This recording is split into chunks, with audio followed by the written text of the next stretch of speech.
Mr. Speaker, that the Honorable Deputy President exercises, dignifies this House by offering an apology. I know he has very little support in this House now. You've made your point. But he may get a little support even just from that apology. He has to apologize to this House, Mr. Speaker, before he proceeds with his speech, Mr. Speaker. Thank you very much. Order. No more points of order. Your Excellency, Deputy President, as you take the floor, this morning, the Speaker made a communication and indicated that we found it abhorrent some of the contents of your your speech, your statement last evening, in which you described this House in not very good terms. We also indicated that the rules of this House preclude matters pending before the House from being canvassed in other fora, particularly by members of the House, and to an extent of broad interpretation of the standing orders, a person who is subject to the motion going on in the House. It is spilled milk, it's water under the bridge. You said what you said, but it is only fair that, being an immediate former member of this House, that you exercise your conscience to hold as to whether this is a theater of the absurd or is an honorable National Assembly of the Republic of Kenya. You may start by addressing that. Thank you very much, Honorable Speaker. And thank you, the honorable members present, for according me this opportunity to prosecute the matter before us. Mr. Speaker, sir, I have tremendous respect for this great institution, having between 2017 and 2022, and I appear here in a very nostalgic moment that I'm back in the House where I stayed for 5 years, despite the fact that I've come under difficult circumstances. Mr. Speaker,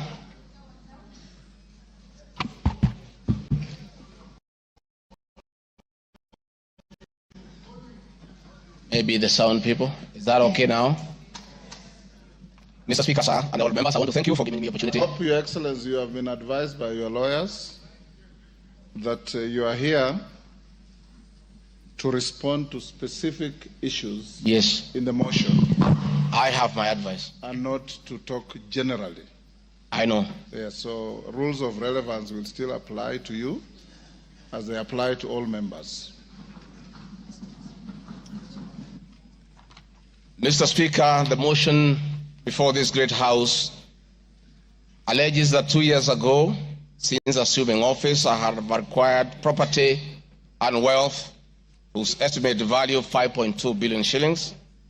A significant number of properties to which this sum of 5.2 billion is erroneously and maliciously attached belongs to my late brother, the late Honorable James Gachagua, and as demonstrated by his will, a copy of which is attached.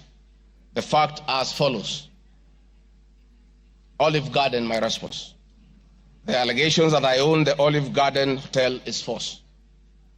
The truth is that Olive Garden Hotel used to belong to my deceased brother, the late Honorable James Gachagua, and therefore has never been my property. This is information that most of you may be aware, as it is in public domain. Upon his demise, my late brother left a will in which, in his recognition that I can take care of his family, he appointed me as one of the executors of his estate. In the said will, my late brother directed that the hotel should be sold, among other properties, and proceeds distributed as per the will. I'm also listed as a beneficiary together with other persons named therein.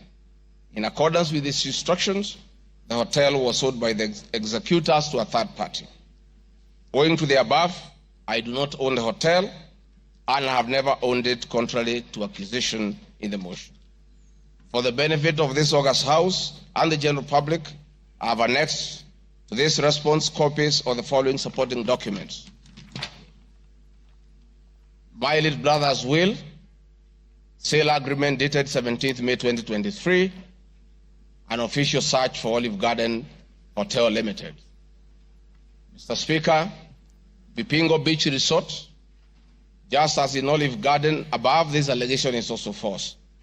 Vipingo Beach Resort belongs to the estate of the late James Derito Gachagua. For the benefit of this House and the general public, I have attached annexed to this response copy of the official search for Vipingo Beach Resort Limited, confirming that the hotel is still in the name of my little brother's estate.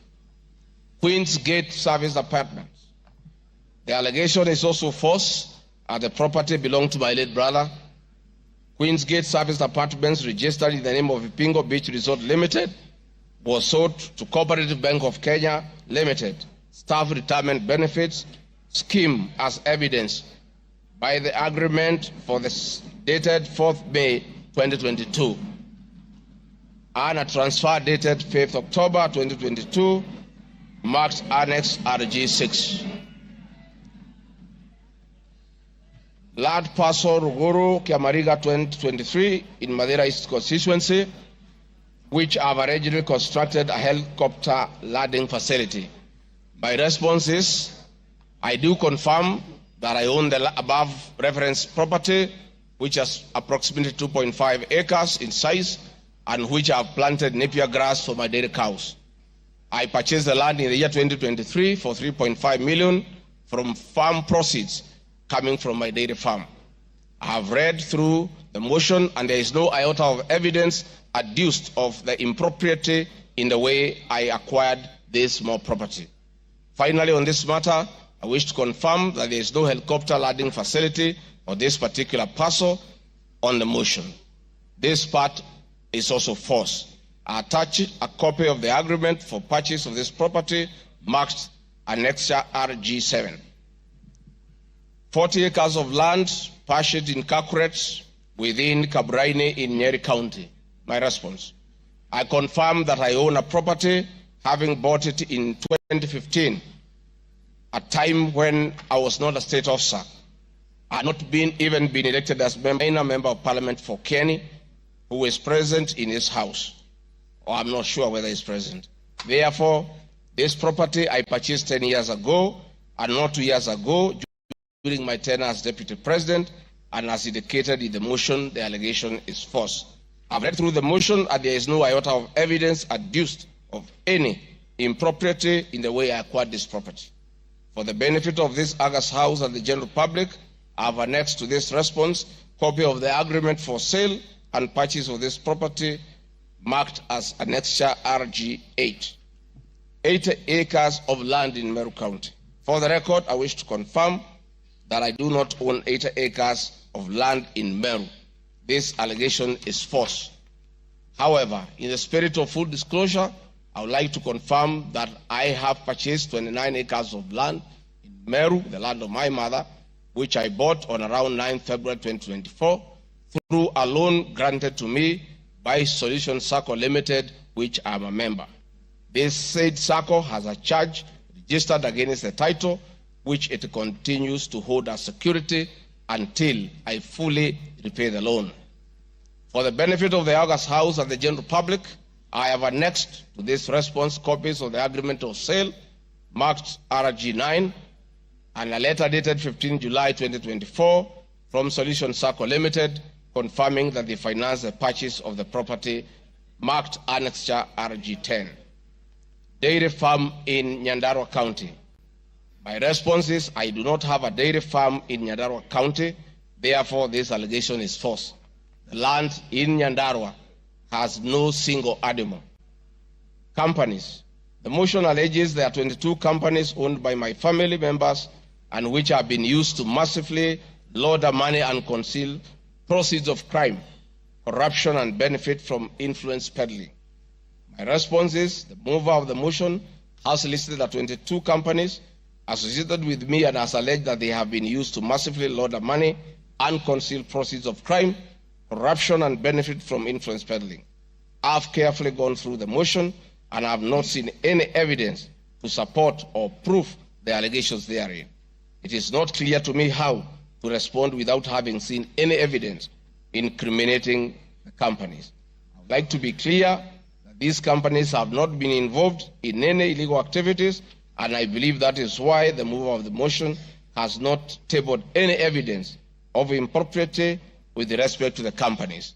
It does appear to me that the mover of the motion was so meticulous to get all the companies associated with me and my family, and I believe that he also had evidence of illegalities committed by the companies, he would have shared or tabled that for the record. However, it is not possible to get evidence of illegality where there is none. Having said the above, allow me just to mention a few companies because there are many. Regarding Gachagua Foundation, this is a foundation incorporated in 2022, and I clarify that the foundation is a non-profit making entity with the sole objective of uplifting the lives of less privileged in society. This foundation therefore does not trade, and honorable members, you are aware that by law, a foundation cannot be used to trade. Since incorporation, the foundation has received a total of 12 million shillings, which has been utilized as per the schedule marked Annex RG 11, which is paying school fees for children in Pwani University and other universities across the country.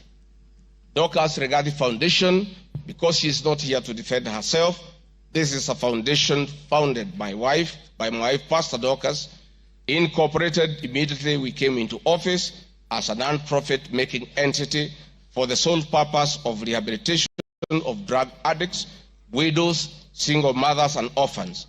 A brief write-up of this foundation, together with its achievements, is annexed herewith as Annexure RG 12.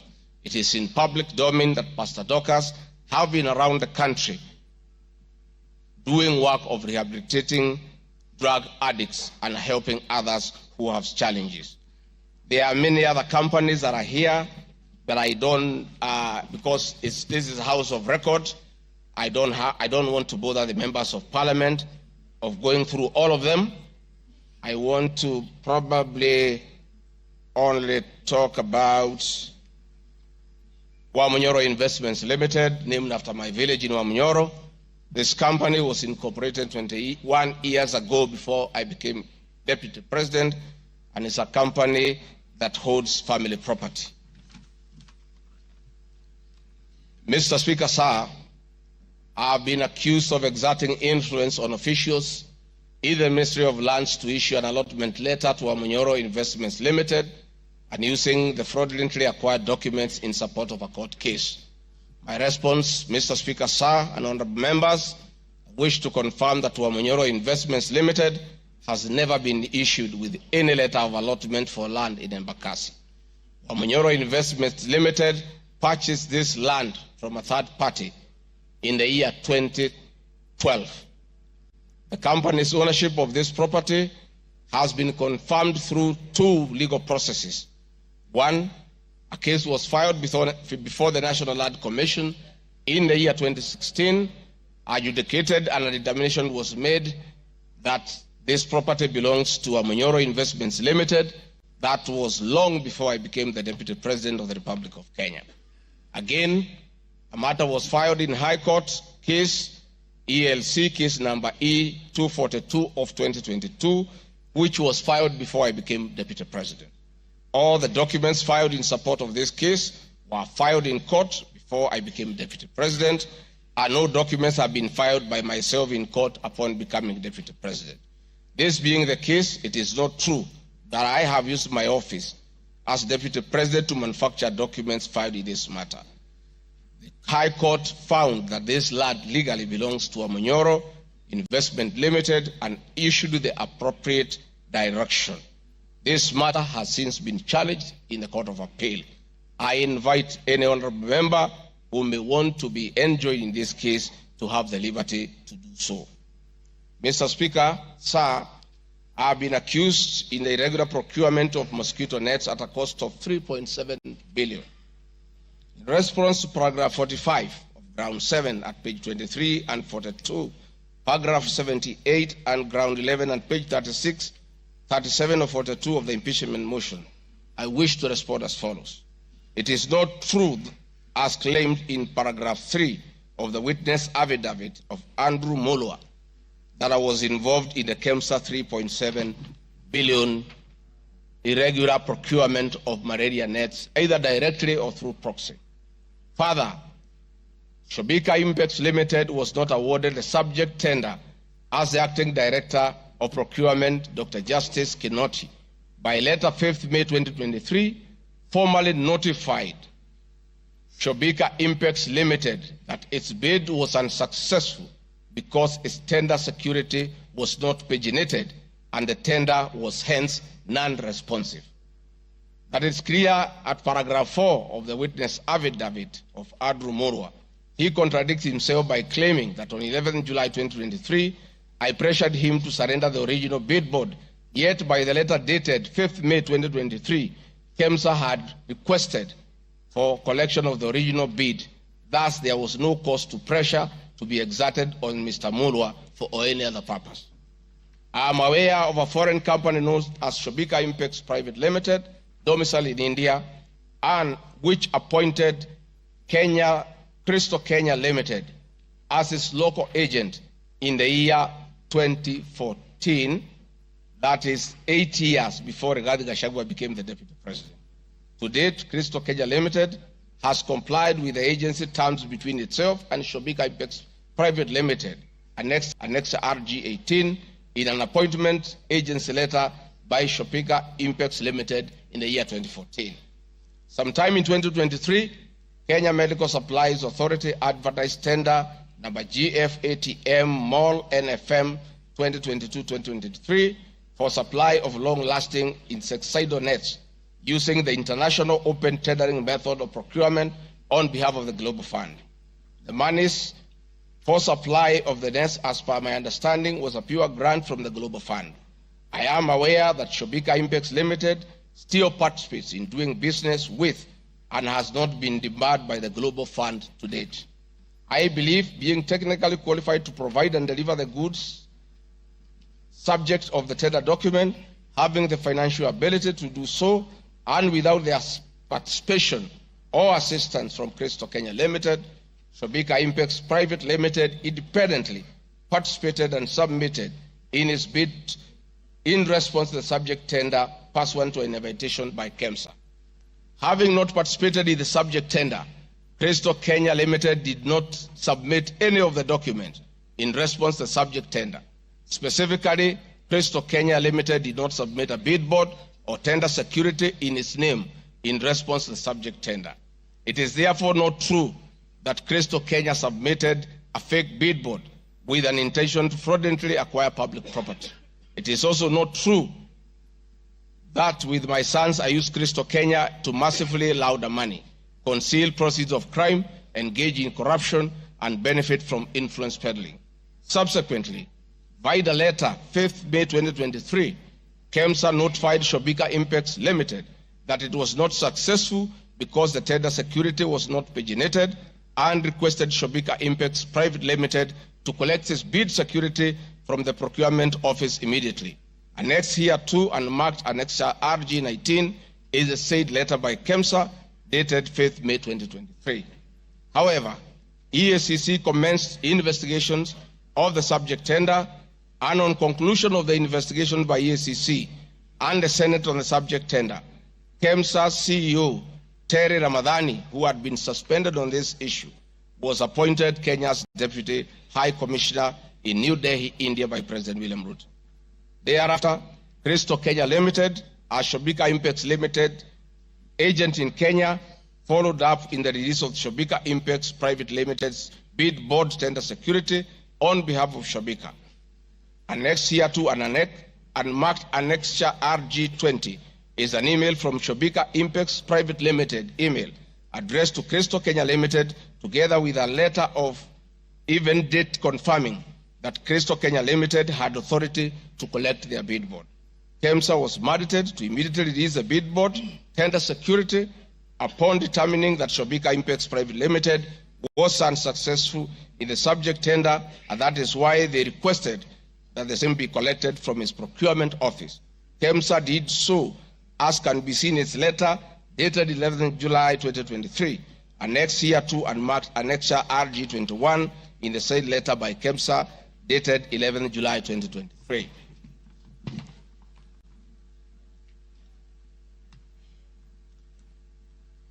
Mr. Speaker, noting that Gachagua Impeachment Private Limited was not successful, it did not supply any goods and it did not receive any public funds in payment thereof with respect to the subject tender.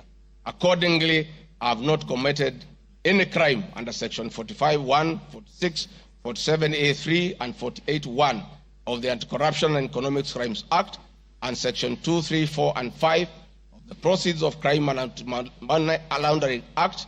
Further, I have not breached Section 34 of the Leadership and Integrity Act, for I did not bully any state or public officer with respect to the subject tender, and specifically, no evidence has been tendered to support the allegation at paragraph 78C of ground 11 at page 37 or 42 of the motion, which alleges that I summoned procurement officers in ministries and institutions, instructing them to direct procurement of goods and services in a specific manner.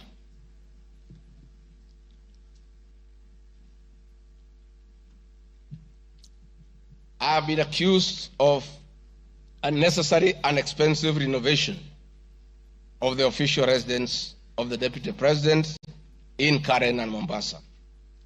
Mr. Speaker, firstly, I would like to state that funds for the renovation of the official residence were approved and allocated by this Honorable House based on the fact that the premises had been neglected for a very long time when Dr. William Ruto was Deputy President. It cannot be fair that this House would proceed to impeach me because of an action that these honorable members have approved by way of appropriating monies for the renovations. Mr. Speaker, the contract for the refurbishment of the official residence of the Deputy President, dated 22nd December 2022, was signed by Honorable Katole Metito, the Controller of State House, Office of the President, and Agrobic Investment Limited that was awarded the tender, because the Controller of State House at that time was the accounting officer in charge of the Office of the Deputy President. The report of the Auditor General, Mrs. Nancy Gadongo, dated 24th January 2024, on the Executive Office of the President for the year ended 30th June 2023, gave the opinion confirming that due compliance with the Public Finance Management Act 2012, the report is annexed herewith and marks as Annex RG 23. I would also like to add that the Deputy President, as Deputy President, I am not involved in procurement processes of my office, whether directly or indirectly. I would also like to state that I do not know the company, Agropric Investments Limited, which undertook the renovations. I do not know the directors and the company. I did not participate in the tendering or supervising of the same. The motion dated 26 September 2024 alleges that on 29 January 2023, 45 million Kenya shillings was transferred to Bayani Enterprises Limited, which is alleged to be a special purpose vehicle used by me to siphon public funds. No evidence whatsoever is contained in the motion showing that the said company is in any way connected to me or that I have any beneficial interest in the said company, which I am neither a director or a shareholder. I categorically refute the allegation, which is false and unfounded. Mr. Speaker, I would also like to confirm that I'm not a director or a shareholder, directly or indirectly, of the company called Agrobrick Investments Limited, and I do not know its shareholders or its directors. Mr. Speaker, there is an allegation of dubiously acquiring substantial portion of the sum of 100 billion paid to Lusona Events Limited. My response, Mr. Speaker, is just like in the above other matter. I have read the motion and I would like to state that there is no evidence that this company is linked to me. I wish to categorically state that I have no beneficial interest in the said company, and neither am I affiliated in any way to the directors and shareholders of the said company. I would also like to state that I'm not a director or a shareholder of the company and do not know its shareholders or its directors. I do not sit in a tendering committee. I am not the accounting officer of the Office of the Deputy President. I have also not had any complaints against the manner in which the company undertook the work. I am unable to confirm the allegations on funds withdrawn from the account of the company since I am not a signatory to his account. I am not associated with the company in any way whatsoever. Mr. Speaker, the motion dated 26 September 2024 claims that I am reasonably suspected to be the principal beneficiary of the dubious transactions. However, Mr. Speaker, no evidence has been adduced or annexed to the motion to give credence to the allegations or suspicion. I categorically refute acquiring or benefiting from any funds paid to Lusona Events Limited, and therefore the allegation is false and unfounded. Mr. Speaker, I have been accused of siphoning money through St. Nicholas Rehabilitation and Industrial Training Institute Limited. My response, Mr. Speaker, is that the motion dated 26 September 2024 makes the claim that a payment of 21 million was made to a company called St. Nicholas Rehabilitation Center and Psychiatric Hospital. Then subsequently payment was made to Umalari Motors Limited. The motion claims that it is suspected that the entire transaction was used by me to siphon public funds and the payments typify money laundering transaction. I am not a director or a shareholder of this company and have never received any payments from this company. Similarly, I am not affiliated or related to the shareholders and directors of the two companies.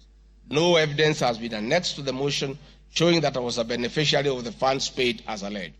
I wish to point out that I am not the accounting officer in the Office of the Deputy President, and I am not aware that the payments made to this company by the office. The allegation is therefore false and unfounded.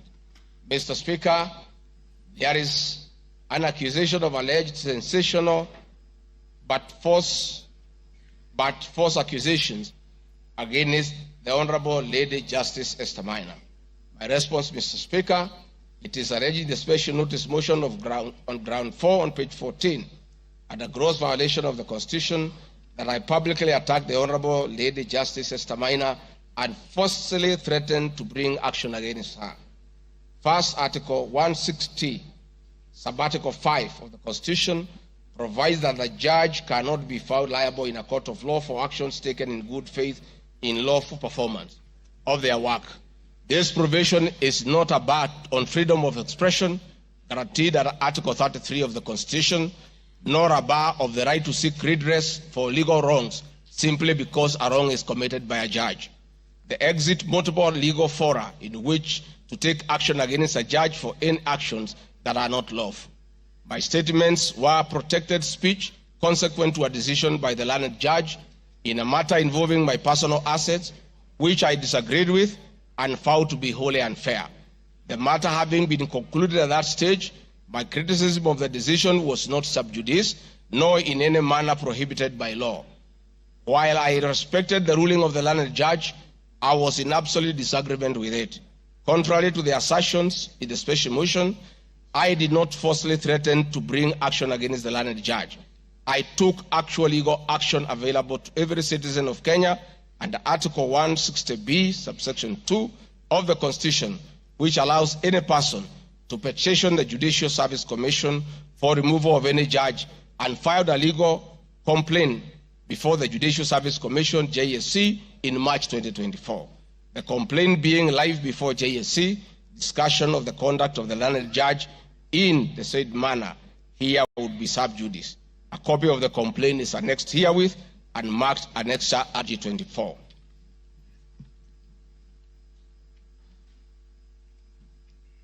Mr. Speaker, I have been accused of diverting materials meant for construction of Kilifi Malindi Highway to tarmac a private road to Vipingo Beach Resort.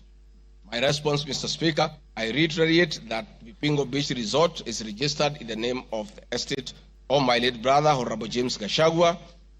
Number two, the facts are as follows.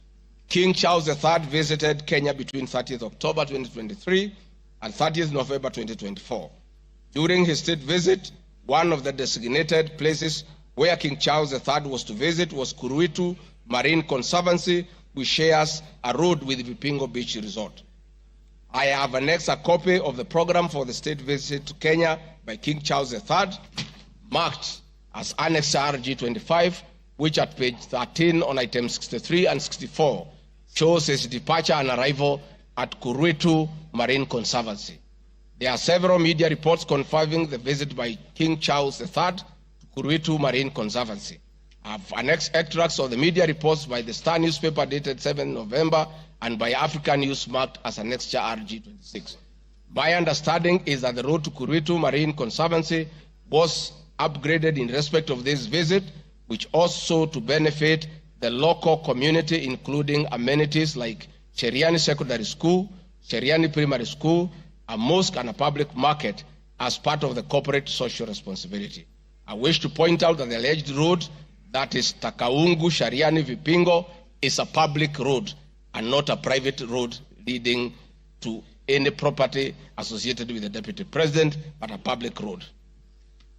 Mr. Speaker, I have been accused of undermining the President and the Cabinet by allegedly making contradictory public statements from the position taken by Cabinet regarding the evacuation of the people residing along the Nairobi River. My response, Mr. Speaker, is that Article 147 of the Constitution provides that the Deputy President shall be the principal assistant of the President and shall deputize the President in execution of the President's functions. Article 28, which states that every person has inherent dignity and the right to have the dignity respected and protected. Article 29C, Mr. Speaker, states that every person has the right to freedom and security of the person, which includes the right not to be subjected to any form of violence from either public or private sources. Section 15G1 of the Land Act states that notwithstanding any provisions to the contrary in this act or in any other written law, all eviction shall be carried out in a strict accordance with the following procedures. Be preceded by proper identification of this taking part in eviction or demolitions. Be preceded by the presentation of formal authorizations for action. C, where groups of people are involved, government officials or their representatives be present during an eviction. D, be carried out in a manner that respects the dignity, right to life and security of those affected. E, include special measures to ensure effective protection to groups of people who are vulnerable, such as women, children, the elderly, and persons with disabilities, including special measures to ensure that there is no arbitrary deprivation of property or possessions as a result of the eviction. This includes mechanisms to protect property and possessions left behind involuntarily from destruction, to respect the principles of necessity and proportionality during the use of force, and give the affected persons the first priority to demolish and salvage their property. Critically, our Constitution provides at 147(2) that first the Deputy President shall perform the functions conferred by this Constitution and any other functions assigned by the President. Pursuant to Article 3 of the Constitution, I, as well as every other citizen of Kenya, and state or public officers have an obligation to respect, uphold, and defend this Constitution in performing any of my functions. This, the national values and principles of governance contained in Article 10 of the Constitution, by those state organs, public officers, and all persons, including myself as Deputy President, wherever we make or implement public policy decisions. In addition to this matter, Mr. Speaker, these national values and procedures include the rule of law, democracy and participation of the people, human dignity, equity, social justice, inclusiveness, equality, human rights, non-discrimination, and protection of the marginalized. Adherence to these principles become extremely important when we as state officers are contemplating legal evacuation of citizens with a duty to avoid inhuman forced eviction that will be contrary to our Constitution and international law. While campaigning with President William Ruto, and subsequently when I was sworn in as Deputy President, the President and I promised as a key pillar of the Kenya Kwanza government that there will be no forced or unlawful evictions and that all evictions will be human and entail legal compensation. Mr. Speaker, the Office of the Deputy President has undertaken extensive engagement with all parties in regard to cabinet decisions on eviction, which I fully support, including the Nairobi River, which is an entity under the office of the Deputy President and the County Government of Nairobi.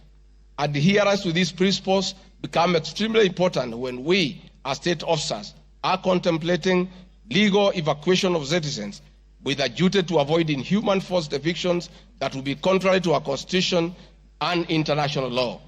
Guideline number 6 of the United Nations General Assembly Guidelines for the implementation of the rights to adequate housing prohibits forced evictions, and that the state should ensure that any eviction under domestic law are fully compliant with international law.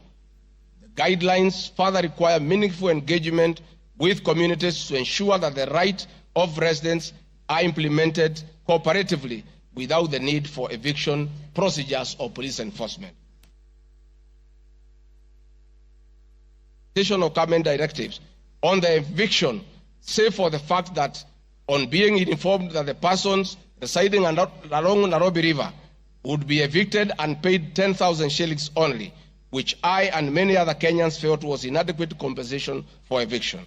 I insisted that the government should abide by the constitutional dictates and international norms while implementing any cabinet decisions, including eviction, and maintain the dignity of the citizens of Kenyans facing eviction. My statements did not and cannot be construed to undermine the president by insisting that people should not be evicted inhumanly and without adequate compensation. Mr. Speaker, I've been accused of undermining devolution by allegedly holding a meeting in Nairobi Wakulima Market. The motion alleges that on 28 September 2024, I unlawfully interfered with the running of the Nairobi City County government by holding a public rally where I allegedly incited citizens against lawful directives of the county government on planning and allocation of markets. My response, Mr. Speaker, is that the motion alleges that on 20 September 2024, I unlawfully interfered with the running of the Nairobi City County government by allegedly inciting citizens against lawful directives. Article 6(2) of the Constitution provides that the government at national and county levels are distinct and interdependent and shall conduct their mutual relations on the basis of consultation and cooperation. This being the case, it cannot be said that there is a violation of the Constitution when someone from the national government makes a comment on matters relating to county government. The traders had sought me out to intervene and request the governor on their behalf to dialogue with them and seek a solution to the grievances with regard to the relocation of markets. I request that a video annexed RG Video 3 be played for the benefit of members to say what I said.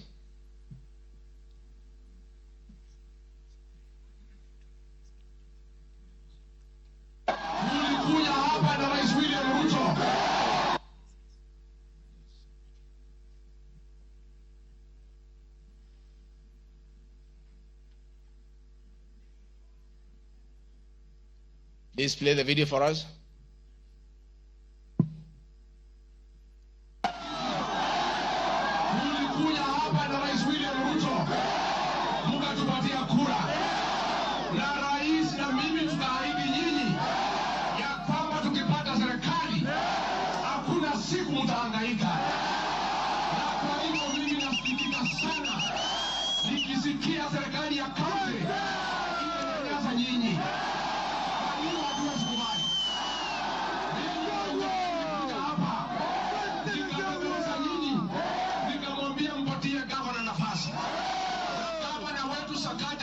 Tukakubaliana ya kwamba akiwa gavana wa Nairobi, Rais William Ruto akiweko, mdogo wake, wafanyabiashara wetu watapata nafasi ya kufanya kazi yao. Na mimi nataka kuomba kwa heshima, wale wote ambao tumepatiwa nafasi ya uongozi na Wakenya, tukumbuke ya kwamba tulipata nafasi ya kuongoza kupitia kwa kura ya wananchi. Na tukumbuke ya kwamba wakubwa wetu, wadosi wetu ni Wakenya, na hakuna siku tutaweza geuka Wakenya kwa sababu ndio walitupatia nafasi ya uongozi. Si nyinyi mlituandika kazi? Kwa hivyo mimi niseme ya kwamba niliuliza gavana mketi chini, kuwe na mazungumzo, kuwe na maelewano. Watu ni wananchi, na wananchi chini watu ya kusikizwa. Mimi niko hapa kumhakikishia ya kwamba nimemuuliza gavana kwa heshima, na mimi sina kiburi. Mimi namuomba akiwa kiongozi wetu hapa Nairobi, asikuwe mtu ya kugeuka watu walimchagua. Mimi nimemuomba na nimemwambia yeye akubali aketi chini na kamati. Hii soko ime... Thank you, Mr. Speaker. My counsel has just drawn my attention that in my earlier explanation on Nairobi River, I have a video 1 and 2 that I would like you to play so that I buttress my point on what I meant. Please, video 1 and 2. People of Kenya to work hard. We don't have a choice. Once we try to fix this economy and create a good working environment where we don't criminalize enterprise, where ordinary Kenyans are allowed to work, where businessmen are not harassed by KRA,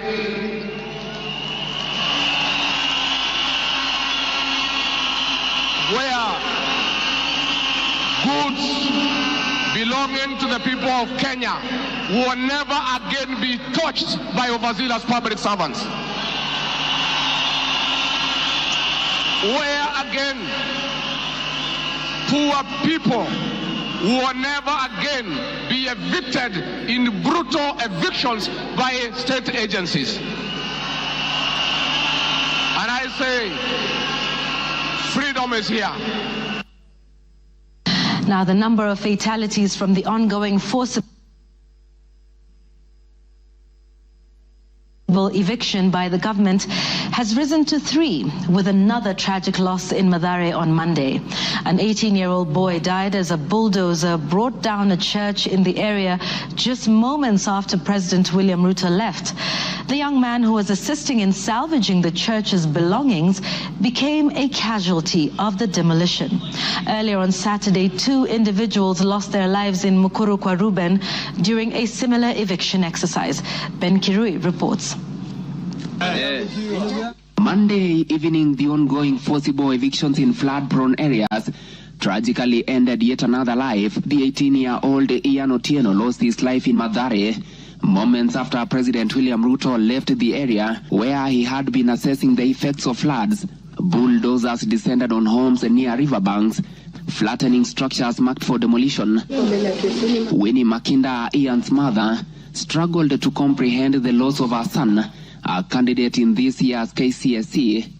Wakaambia mtu atingatinga usiangushe hiyo kuta, kuna hapo ndani kuna watoto wa watu, wacha kuangusha hapo ndani kuna watoto wa watu. Akaambia wamama waache kumpigia kelele.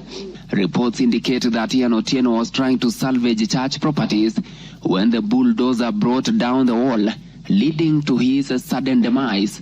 Driver wa tingatinga vile tu alianza kubomoa, hata mara ya kwanza huko mbele alikuwa tu anakani kama hata watu wakimwambia ngojea watu watoe vitu hataki kusikia. Nilichimba hivi, mtoto wangu alikuwa anataka kutoroka, sawa, unasikia alishika mtoto wangu na hiyo kitu hapa, mtoto wangu akienda hivi, mtoto wangu ana hivi.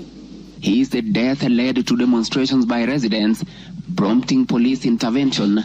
The law enforcers lobbed tear gas canisters to disperse rioting residents.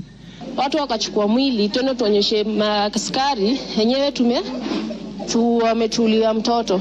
Maskari kutuona kwa gate wakaanza kutoa gun, wakaanza kulipua shoot. Residents insist they will comply with government orders to vacate houses along riparian lands only if provided with alternative housing solutions.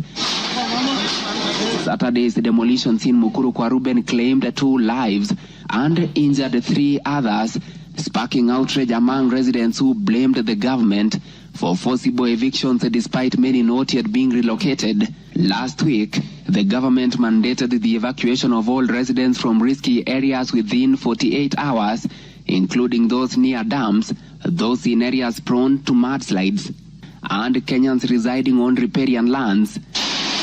Ben Kirui, Citizen TV, Nairobi. hakuna tena mambo ya evictions katika Nairobi. Kama kutakuwa na maneno, ni maneno ya relocation ambayo itakuwa ni kwa utaratibu, bila ya mwananchi kuvunjiwa nyumba. Huwezi kutoka nyumbani alafu unarudi jioni unakuta masufuria barabarani na blanketi sijui imekaa wapi. That one will not happen again. We want to make sure that we are an orderly, humane society that respects the right of everybody, irrespective of who they are or irrespective of their financial status. We are all equal before the Constitution. Tumekubaliana watu wa Nairobi? Vijana tumekubaliana? Thank you, Mr. Speaker. That was President William Ruto talking the same language as his deputy, that brutal and forceful evictions have no place under this administration. We have seen a video of brutal eviction. We have seen young children crying in tears. The Deputy President is being accused of undermining his boss by just doing what his boss said, that we should never forcibly, brutally evict the people of Kenya. Mr. Speaker, the leadership of Nairobi business traders approached me sometime in March 2024 at the official residence to discuss multiple issues affecting business and requested engagement in the solution and intervention on these issues. Consequent to this meeting, I directed that short, medium, and long-term strategies be undertaken, coordinated by the Office of the Deputy President, to address the issues raised that cut across various agencies, including KRA, Kenya Post Authority, Anti-Counterfeit Authority, Kenya Bureau of Standards, the National Police Service, and the Kenya Copyright Board. On 11th April 2024, the Small Traders and Government Agencies Technical Committee, coordinated by my office, held a meeting to discuss issues raised by the small traders, including Muthurwa Market, attended by the Office of the Deputy President staff, in a supportive role in keeping with the draft framework of cooperation and engagement between the government, the Nairobi City County Government, and Nairobi business traders. Subsequent this, Mr. Speaker, is clear that my office have been having meetings with the governor of Nairobi on various matters affecting the people of Nairobi, and hence the Deputy President cannot be accused of undermining devolution. Mr. Speaker, I've been accused of undermining devolution by allegedly holding meetings to fight alcohol. I'm sorry, Mr. Speaker, if the House took it that I say the House is a theater of the absurd. I was talking about this specific charge of undermining devolution by holding meetings to fight alcohol to be discussed in this House. That to me is what I thought that moment. If it's 5 minutes or 10 minutes, that would be the theater of the absurd. I did not attribute in any way by trying to demean this House that I sat for 5 years, by calling it the theater of the absurd. But this particular charge, Mr. Speaker, drug and alcohol problem in Kenya has been on the increase, and many of our youth have become addicted to alcohol and their lives destroyed because it causes them to drop out of school and start engaging in petty crime to look for money to buy alcohol. I'm a strong advocate for youth rehabilitation from alcohol and substance abuse, which I continue to encourage and support in order to save our future. With regard to alcohol control and regulation, I wish to state that I have held several meetings with the governors in Meru, Chuka, in Mombasa, in Nakuru, in Nyeri, and the efforts that President William Ruto asked me to lead in eradication of illicit brew has been very successful, and we have been working with the governors and county assemblies who have been developing legislation on the control of licensing of alcoholic drinks. If there is one program that has had the best working relationship between county governments and the national government, it is this particular program. I'm a bit emotive about illicit alcohol because I lost my brothers. One who was a medical doctor to alcohol, another who was a farmer to alcohol. I take it passionately. I don't know who complained about this particular charge. I have not seen any evidence of any complaint, and I have not heard any person in Kenya complaining that the deputy president is undermining with the devolution by leading the war on illicit rules and drug abuse. Whatever this House decides tonight and the other subsequent House, whatever happens to Rigathi Gachagua, whether he's in or out of office, this war must continue and must be won for the sake of our children.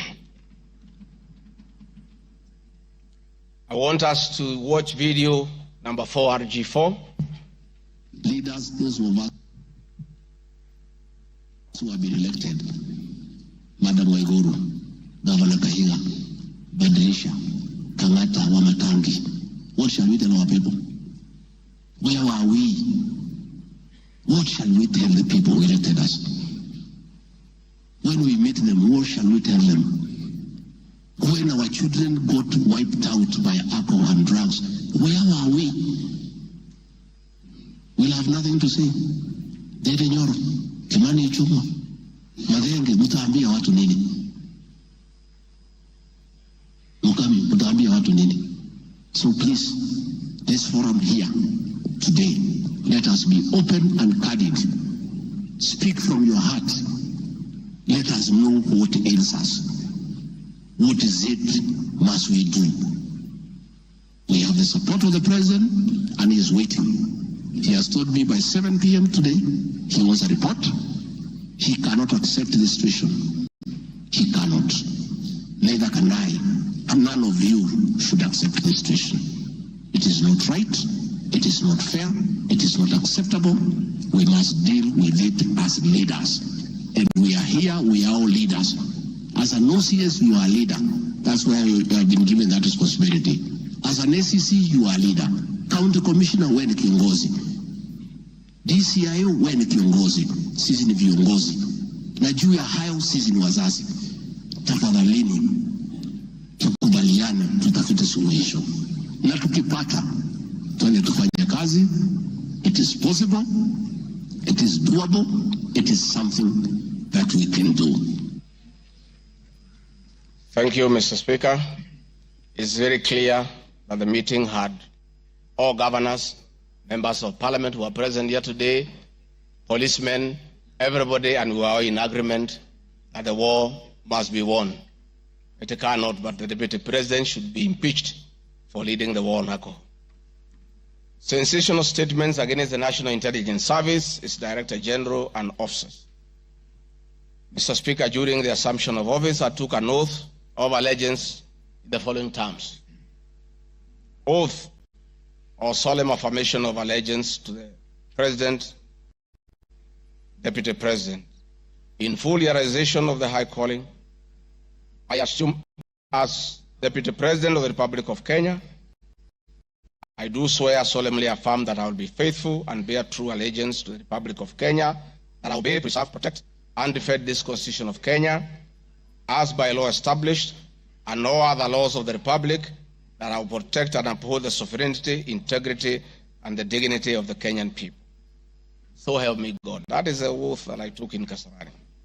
Article 239, Article 3 of the Constitution provides that in performing their functions and accessing their powers, the national security organs and every member of the national security organ shall not act in a partisan manner, further any interest of a political party or cause, or prejudice a political interest or political cause that is legitimate under this Constitution.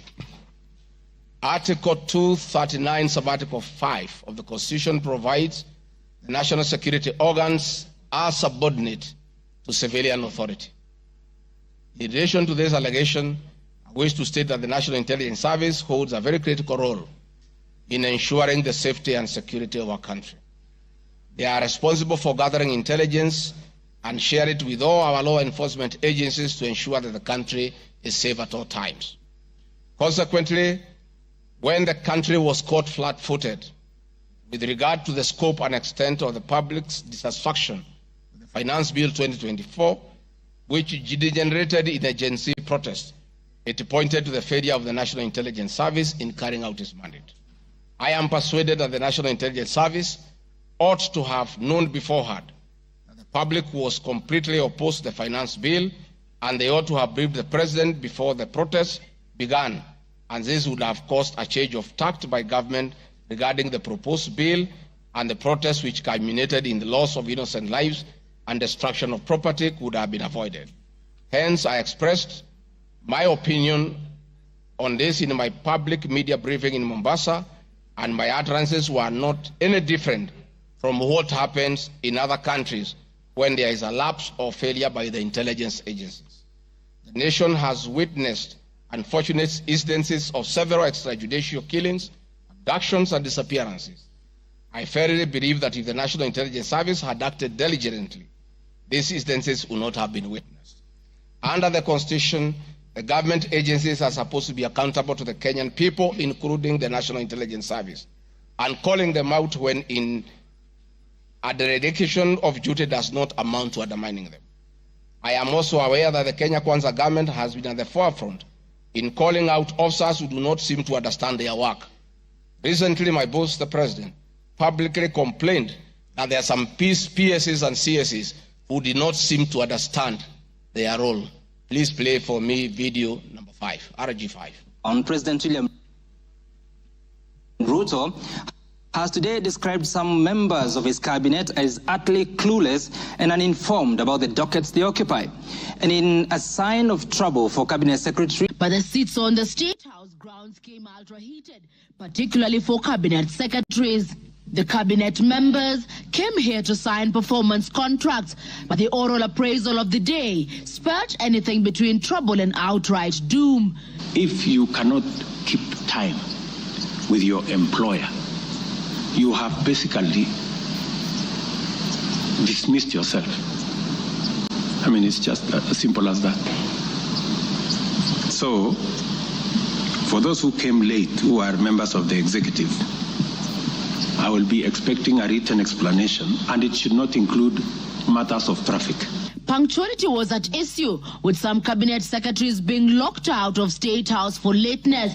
And from the podium, the president and his senior lieutenants were unforgiving. Niona watu wale wamechelewa, nikaona rais unaniona ninamjua. Nikaona uso yake nikajua hapa kimeumana. Sababu leo ni siku ya performance contract. Ile siku muhimu sana ya kuja kuweka. Na wewe umefika pale, rais amekaa. Tayari amekaa na ndiye rais wa Jamhuri ya Kenya. Wewe umechelewa ukiwa kuona nani? Who else have you gone to see? One of the things we need to learn in our performance contract is to beat the traffic. For the 19 cabinet secretaries present, the atmosphere at State House progressed from bad to worse as President Ruto and his deputy Rigathi Gachagua issued a blistering assessment of the performance of the cabinet members. Many of you, the people I speak to, don't even know what is going on in your ministries or departments. You have very scanty information. The moment I know more than you in your ministry, then you must begin to understand that something is very wrong. How do you run a ministry or a department or a parastatal if you have no information? That is the highest level of incompetence. Those of us who came with the president from the political space and who are his friends, and we assisted him to become president. Once he gives us a job, that is the termination of that friendship. The friendship with the president will be based on nothing but performance. From travel habits to basic work ethic and even media appearances, it was a brutal ground zero appraisal for the cabinet. Why do you have to honor every invitation that you have been given to every country? Your Excellency, at times we have tried to hold cabinet committees, we can't. 5, 6, 7, 8 ministers are out of the country. Some change clothes at the airport from one country to another. That is the truth. Why can't you regulate yourself? If if the president was to travel and honor every invitation, he will be out of this country the whole year. You just have to decide what is useful and other things you can leave to our ambassadors out of the country. So when you hear my deputy saying, find time, travel, but travel and see the people who have hired us, you know, go to different parts of Kenya so that you can get feedback from the public. We have done so much as an administration, but the information is not out there. Our ministers are quiet. They are called for TV interviews, they don't show up to say what they have done. And then the media have a field day because nobody talks for government. I would rather we spend more time explaining to the people of Kenya what we have done in our respective dockets as opposed to travel. And if we have to travel, let's travel up country to where wananchi are and explain what we are doing. And I remember I called CS Chelugui. I didn't find him, so I called his PS and I found her and I explained to her, I told her, look, the public is not understanding this. Did I call you or not on Sunday? You know, I told you this is what the public is saying. Please do more sensitization on Hustler Fund Phase 2. With a very public expression of disappointment in his cabinet, President Ruto has triggered speculation on changes in government as his administration approaches the end of its first year in office. From punctuality to work ethic and general performance, the proverbial axe could well fall somewhere. With the performance contracts expected to foster a culture of high performance in the public service and also ensure that public resources are properly utilized, it is also set to offer a framework for President William Ruto to reward performers and also institute sanctions on non-performers. Chamutai Goin, Citizen TV. Mr. Speaker, President William Ruto, my boss, and I have been calling out senior government officials when they fall short of expectations. The Director General of the National Intelligence Service is no exception. He's not above the law. He's accountable to the people of Kenya for his performance. And I have had an argument that we should not call out those in the security sector. I would like you to play the next video. We have the most incompetent Inspector General of Police, I think, in the world. The most incompetent in the whole world. His incompetence may not necessarily play out when things are working, but when things get to a head and you need some decisions to be made, I can tell you for sure, the gentleman we have as an IG cannot make any decision. Nataka tumwambie ule mtu wa sinema mingi anaitwa nani ule mtu? Ule sijui anaitwa DCI, ule anaitwa nini? Ule mtu anaitwa Kinoti. Awache ujinga. Huyo bwana Kiboti awache ujinga. Sio kama tunaelewana. Huyo Kinoti hakuna kitu amefanya kwa hii Kenya ya kisiasa. Yeye ni mtu ya sinema. Anaendesha makesi kwa magazeti. Anatuandikia barua, sijui barua ya kilomita ngapi. Mr. Kinoti, please save your time. Stop writing to us long letters. Leave matters of elections to IEBC. You have no business in IEBC. You have failed as DCI. We don't want you to fail our elections. Tunaelewana? Huyo bwana Kinoti awache hiyo ujinga yake anaendesha pale, kwa sababu anatukasirisha. Huyo bwana Kinoti tunataka tumwambie awachane na watu wa IEBC wafanye hii uchaguzi. Alipatiwa kazi ya kufanya criminal investigation. He has never done anything. Ile kesi yote anafanya kesi kwa magazeti. Akiambiwa apeleke evidence kule kotini ameshindwa. So bwana Kinoti, wacha sinema. You have failed and wait for August so that you can. Honorable members, that was President William Ruto as Deputy President criticizing IG Mutiabai, DCI Kinoti. Rigathi Gachagua has learned his job from his boss, that public officers must be called to order when they fell short of expectation. And I never saw anybody bring William Ruto here for impeachment for criticizing the IG or the DCI. This is a very unfair allegation. Mr. Speaker, it is also reported by media that the IMF has already warned about impending unrest during the people's dissatisfaction with the 2023 and 24 finance bill. Many of you will recall, Mr. Speaker, after the September 11th terrorist attack in the US intelligence agencies were massively criticized, and an inquiry was even opened to investigate why their intelligence agency was not able to detect and thwart the attack. All we are saying is that our National Intelligence Service is accountable to the people of Kenya for its performance. Mr. Speaker, conniving with cartels in the tea sector to block KTDA from implementing guaranteed minimum return, Mr. Speaker, I am here to see a shred of evidence to that effect, and I have nothing to say.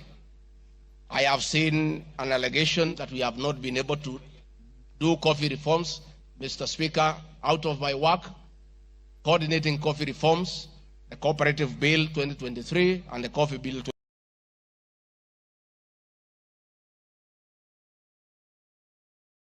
Proceedings so that the coffee farmers can realize the full benefit of the coffee reforms that we have initiated. There is another allegation that I have taken control of a local cooperative society in Madeira constituency. I don't know the name of that constituency, of that cooperative.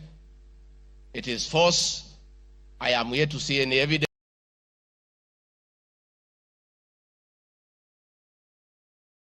Which I think members are interested in listening to. I listened to you this morning, and it was quite emotive. By virtue of provisions of the third schedule of the Political Parties Act, the constituent parties of the Kenya Kwanza coalition entered into various agreements, which were deposited with the Speaker of the National Assembly and the Speaker of the Senate for purposes of Article 108 of the Constitution of Kenya. The following were members: UDA, ANC, Ford Kenya, PA, Farmers Party, Chama cha Kazi, Communist Party, Economic Freedom Party, Service Party, Tujibebe wa Kenya Party, Umoja na Maendeleo Party of Kenya, and the Democratic Party of Kenya.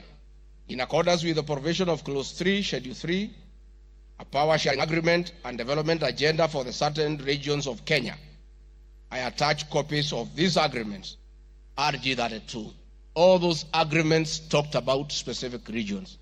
The leaders who appended their signatures canvassed issues of appointments to do with specific regions.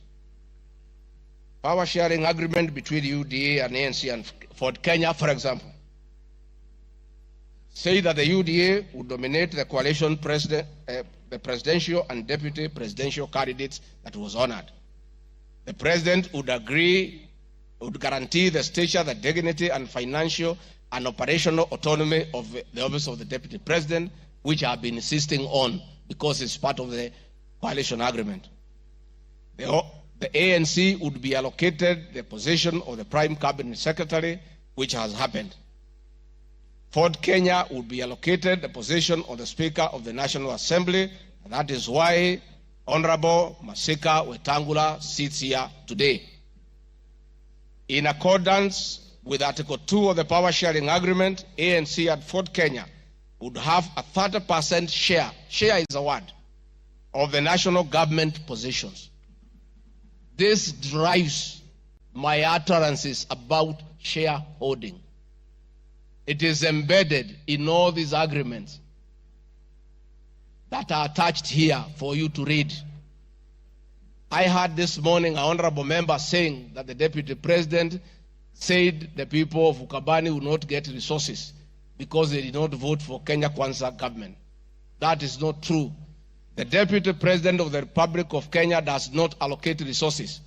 Resources for the development of the Republic of Kenya are appropriated by the National Assembly of Kenya, where I am today. The Deputy President will help the President to oversee the implementation of funds allocated and appropriated by the National Assembly. It is therefore not possible that the Deputy President of the Republic of Kenya has the capacity to deny any part of Kenya resources because of the way they voted. The decisions on how resources will be allocated for the development of the Republic of Kenya are made here by the honorable members. If your area has no development, please don't impeach the Deputy President. Don't accuse him of not giving you resources. You are in this house to make sure that your area where you come from is allocated appropriate resources, because that is your job. The agreements are attached, therefore I don't want to go into them. Let me say my speeches on the shareholder issue were informed by the aforesaid power sharing covenants, which are founded on law, having been deposited with the registrar of political parties, and lessons learned from the well-known disputed 202 NAC power sharing agreement. Further, sharing agreements are a feature of government formation in all democracies in the world that provide for the formation.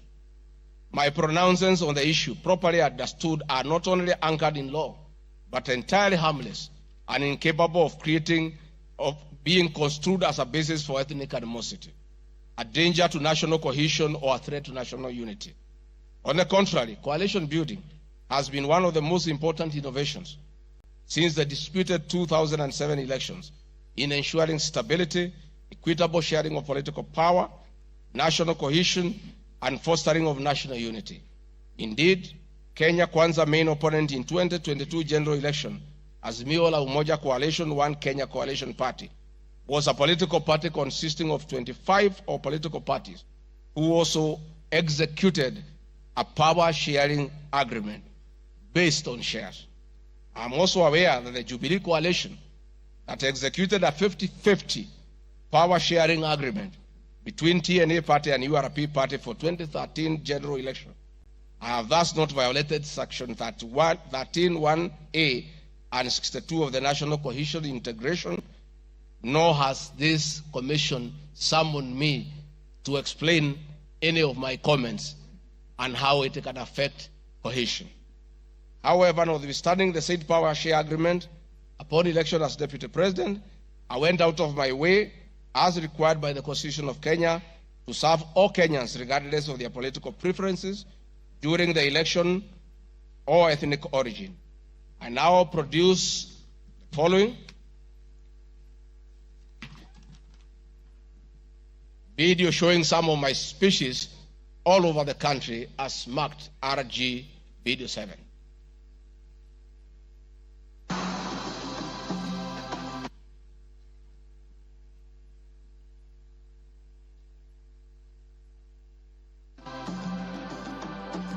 We want to confirm to the people of Nyanza that the Ruto administration will serve all Kenyans, those who elected us and those who did not. Kenya hii kila mtu afanyiwe kazi, kwa sababu kila mtu analipa kodi. Mimi sikusema Kenya ni ya shirika, nilisema serikali, nikiunda serikali wale wanakusaidia kuongoza, unatakiwa uweke wengi wale walikuwa na wale walielewa manifesto yako. Mimi nimetembea Kenya. Unasema nilikuwa Mombasa, hii hapana mlima. Mimi nilikuwa Wajir, hii hapana mlima. Nilikuwa Garissa, hii hapana mlima. Nilikuwa Mount Elgon. Nandi nimekuja karibu mara 10. Eldoret nimekuja karibu mara 6. Kericho nimekuja mara 4. Tea conference ya chai tulikuwa na nyinyi, niliweka Kericho. For now, kazi yetu ni maendeleo. Tutafanya kazi na kiongozi wowote, akuwe wa chama ile, akuwe wa chama hii, we don't care. This is the time to serve the people of Kenya, and we shall work with all elected leaders, irrespective of their political affiliation. Mr. Speaker, copies of documents demonstrating my efforts within the mandate allocated to me by the President to address security issues and economic equalization programs and policy in historically marginalized areas is Annex RG33. The decision to embrace the broad-based government following the dissolution of cabinet after the Gen Z protest. I attached my video during the launch of the Honorable Raila Odinga's quest for EU chairmanship at State House, again as a demonstration of my embracing the broad-based government.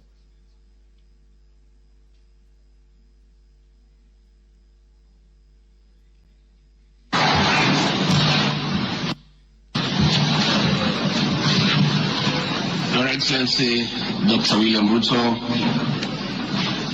President of the Republic of Kenya and Commander-in-Chief of the Defense Forces, Your Excellencies, Heads of States and Government present, Your Excellencies, Ambassadors and High Commissioners and members of the Diplomatic Corps, Heads of Delegations, Members of Parliament and all dignitaries present, good morning.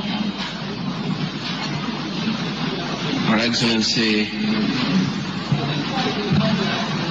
let me say this is a great moment for our country. What a day, what a moment. We are here, Your Excellency, as a country to unveil Kenya's finest to go and lead Africa. It's a proud moment for this country. And I want to say, Your Excellency, the people of Kenya have been united to a man by the candidature of the Right Honorable Raila Odinga to be the chairperson of the African Union Commission. This is a quest that has brought pride to our nation. And I would like to tell the leaders here from Africa and the representatives that as a country, as we present the Honorable Raila Odinga to be our candidate, it is because Africa, our motherland, deserves the best.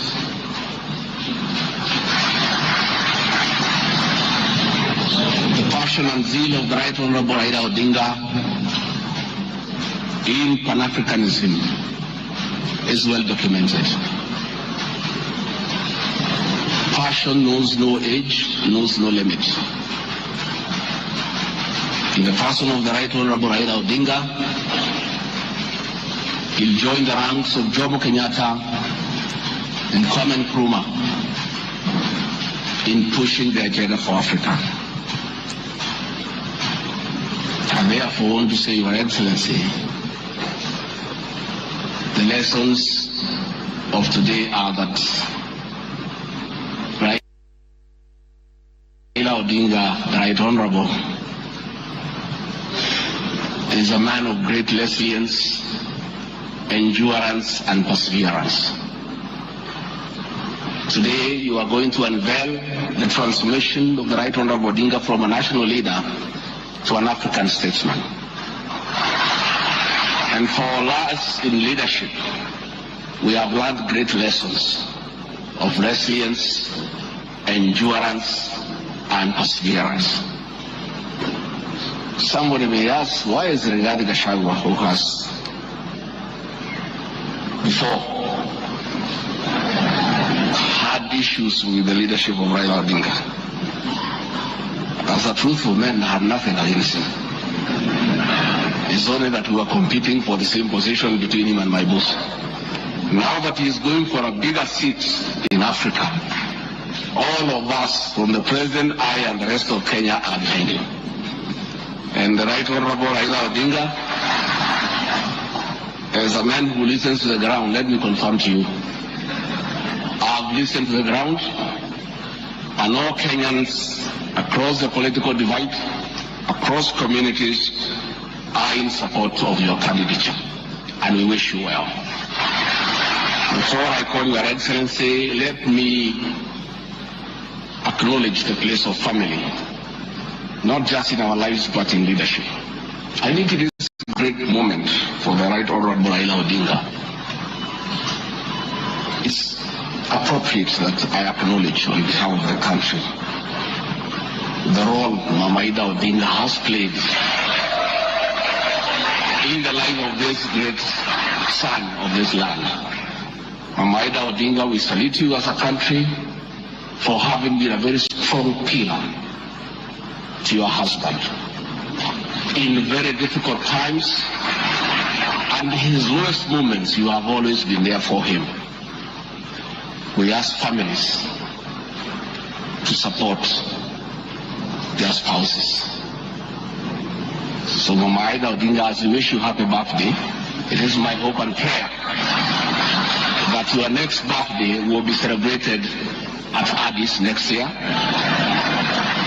And if you invite President William Ruto to come and he's not able to come, Mr. President, I'll be very happy for you to send me to represent you in that great birthday. We therefore want to say as a country, it's a great moment. And the Right Honorable Odinga, I have noted with a lot of appreciation, my wife, Pastor Dorcas, who is a very prayerful woman, has been praying for me and the President daily. And I noted from yesterday she has added you in a prayer. And because our prayers work, we have no doubt that you will get this seat. Mr. President, it is now my honor to request you to come and anchor Kenya's finest and embark on the journey of transformation of the Right Honorable Raila Odinga from a national leader to a great African statesman. Thank you, Mr. Speaker. President William Ruto has many times appreciated my people issues and has repeatedly pronounced himself. Let me have the video number 9. And speaking of deputies,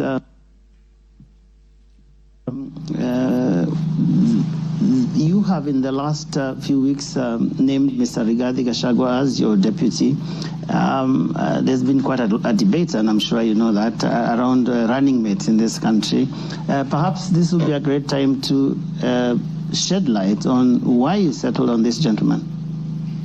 Rigathi Gachagua is somebody I have known. Rigathi Gachagua is a very passionate leader. Rigathi Gachagua is a people's person. He speaks about the things that I speak about. He speaks about ordinary people. He's concerned about matters to do with farmers.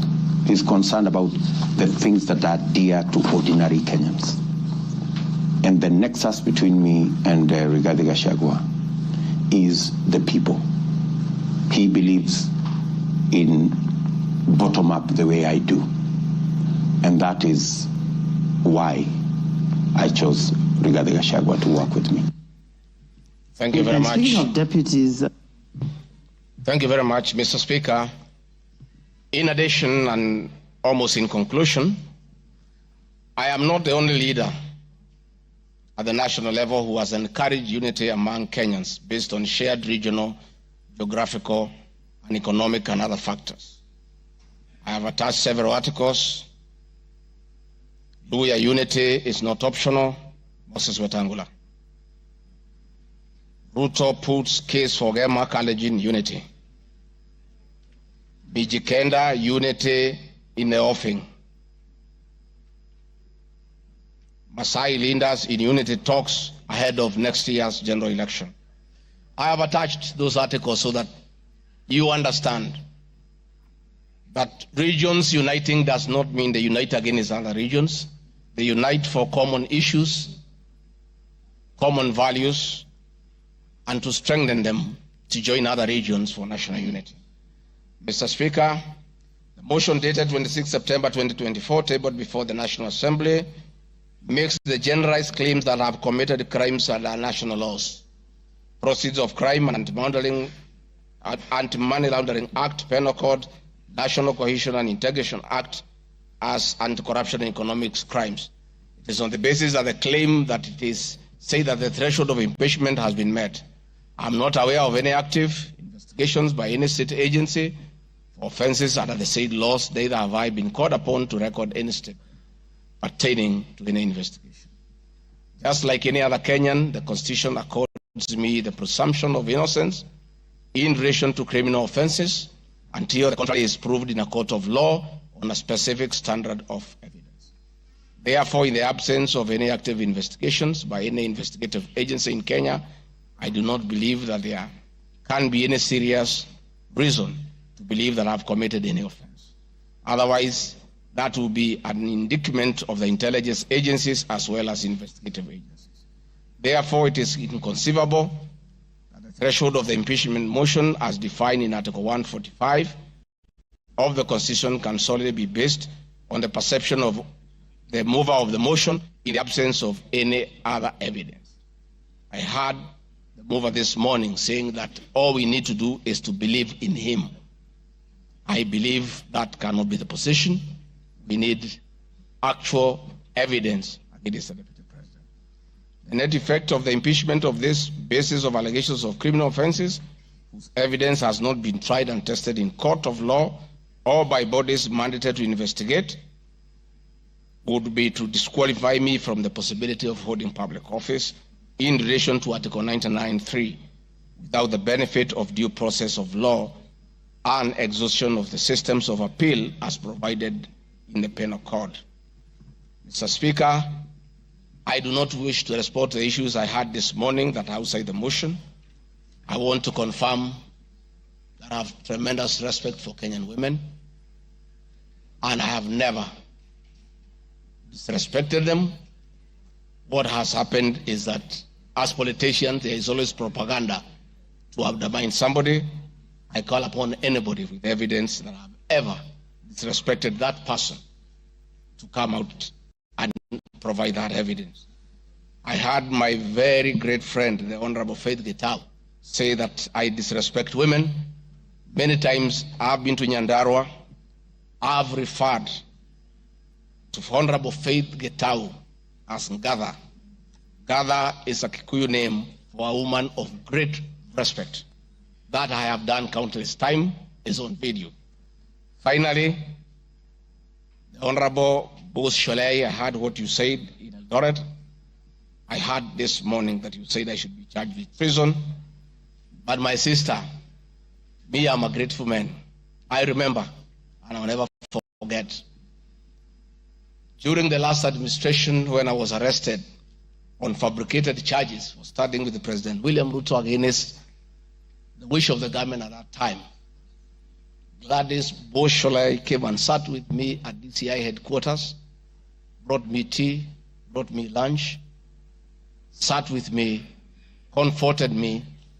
At court, she coordinated the collection of 12.5 million shillings as my cash bail. She came to see me in Gigiri for 4 days and had very kind words for me. Despite what you have said, my sister, I do remember that one good thing that you did for me, and I'll love you and cherish you for the rest of my life. Finally, Mr. Speaker, as I wind up,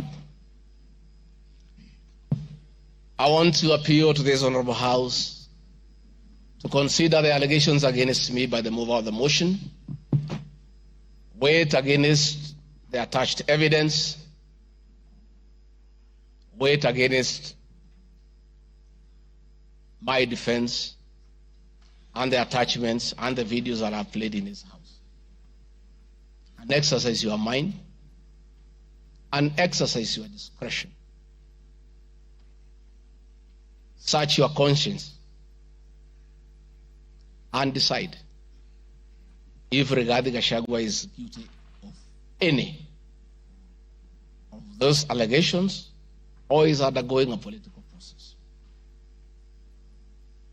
If you are so persuaded and you search your conscience without any intimidation or coercion or inducement, and you think is the right thing to do, please go ahead and do so. If you search your conscience and listen to the issues that have been adduced here, and you find that there are no grounds to impeach the Deputy President of the Republic of Kenya, please make the right decision. But as you do so, many members who are in this House remember what President William Ruto as Deputy President went through. And most of us stood with him. Rigathi Gachagua underwent 4 years of persecution. Others were persecuted.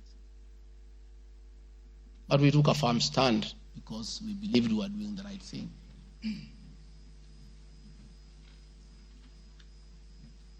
His family underwent humiliation. His friends underwent humiliation. He was a haunted man. And on Inauguration Day, he pronounced himself that freedom is here. Again, under the new administration, the same Rigathi Gachagua, who underwent humiliation and persecution, finds himself in the same space under that administration that he fought for. Try, look, reflect, and apply your conscience and make the right decision. Mr. Speaker of the House, I want to thank you for granting me this opportunity. And my address last night was not in any way meant to disrespect the House. Despite, Mr. Speaker, you having ruled that the matter should not be taken out of the House, it was being discussed in every TV station, in every meeting across Kenya. And Kenyans did not have a chance to also hear my side of the story. So I decided, since the accusations against me were everywhere in the country, the people of Kenya, and more so those who voted for me and President William Ruto, deserved also to hear my side of the story.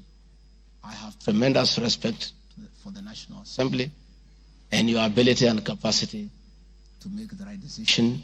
Mr. Speaker, I want to thank you. Asanteni sana. Thank you very much, Deputy President. Thank you very much, Deputy President.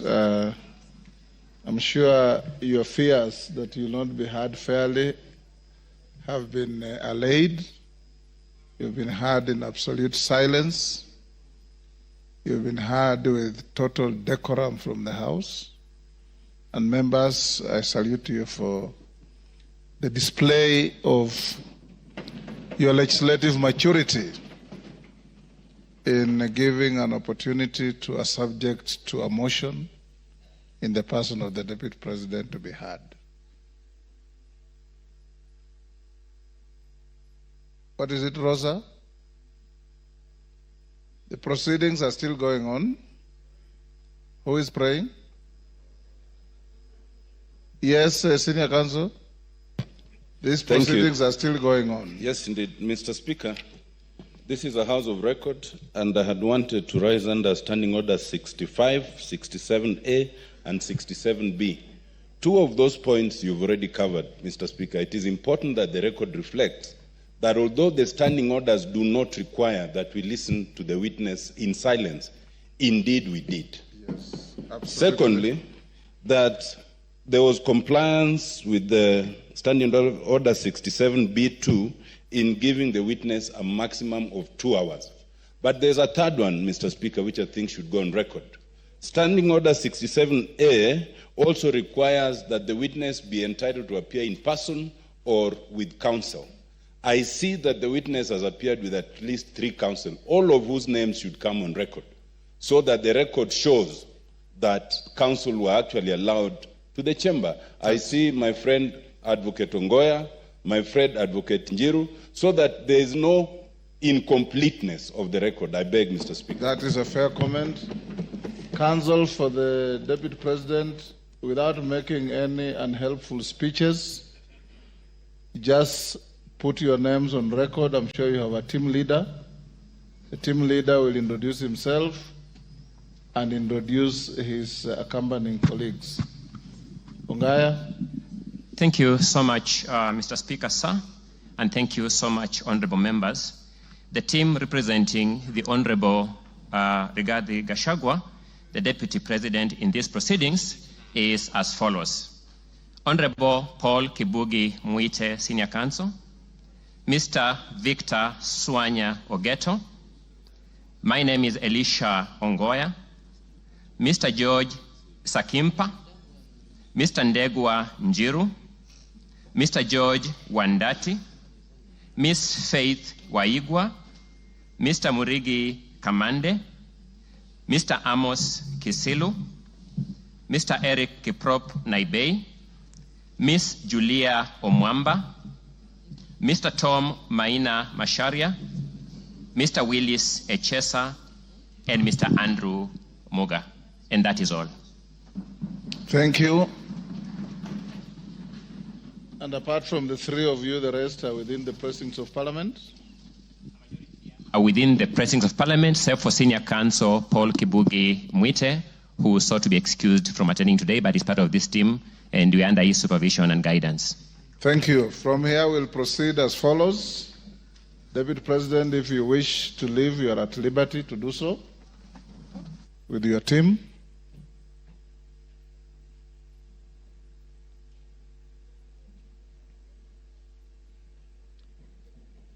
Na mwengi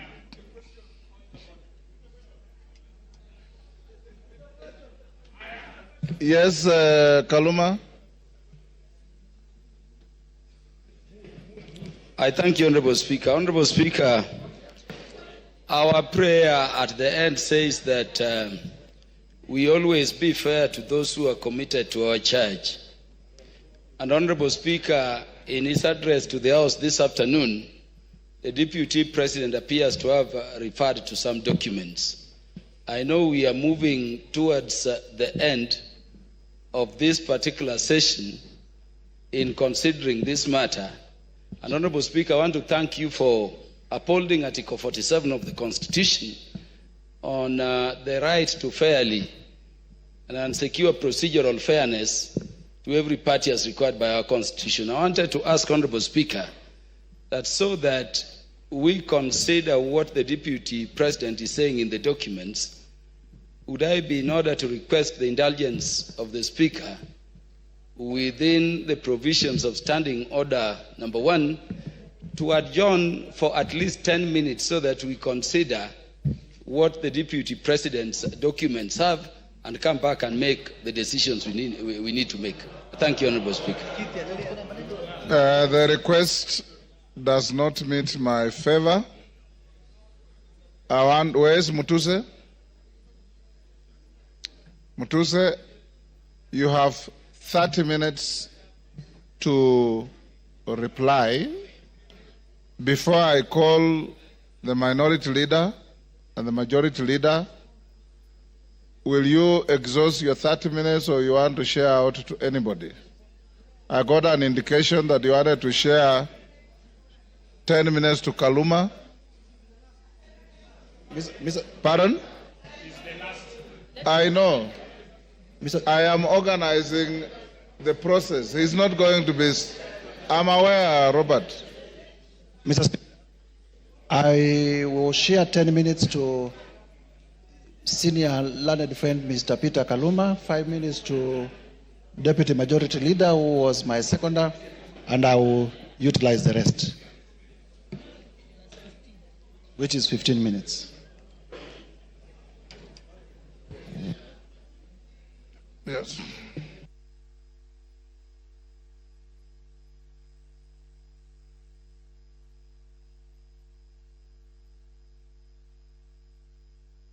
Honorable Mutuse, only you has the right to a second bite to the motion. Your seconder has no right to a second bite. So if you have extra minutes, as I call the minority and majority leader, Kaluma will have 10 minutes if you want to donate to anybody else, but not Owen Bayer. Minority leader, now it's your time.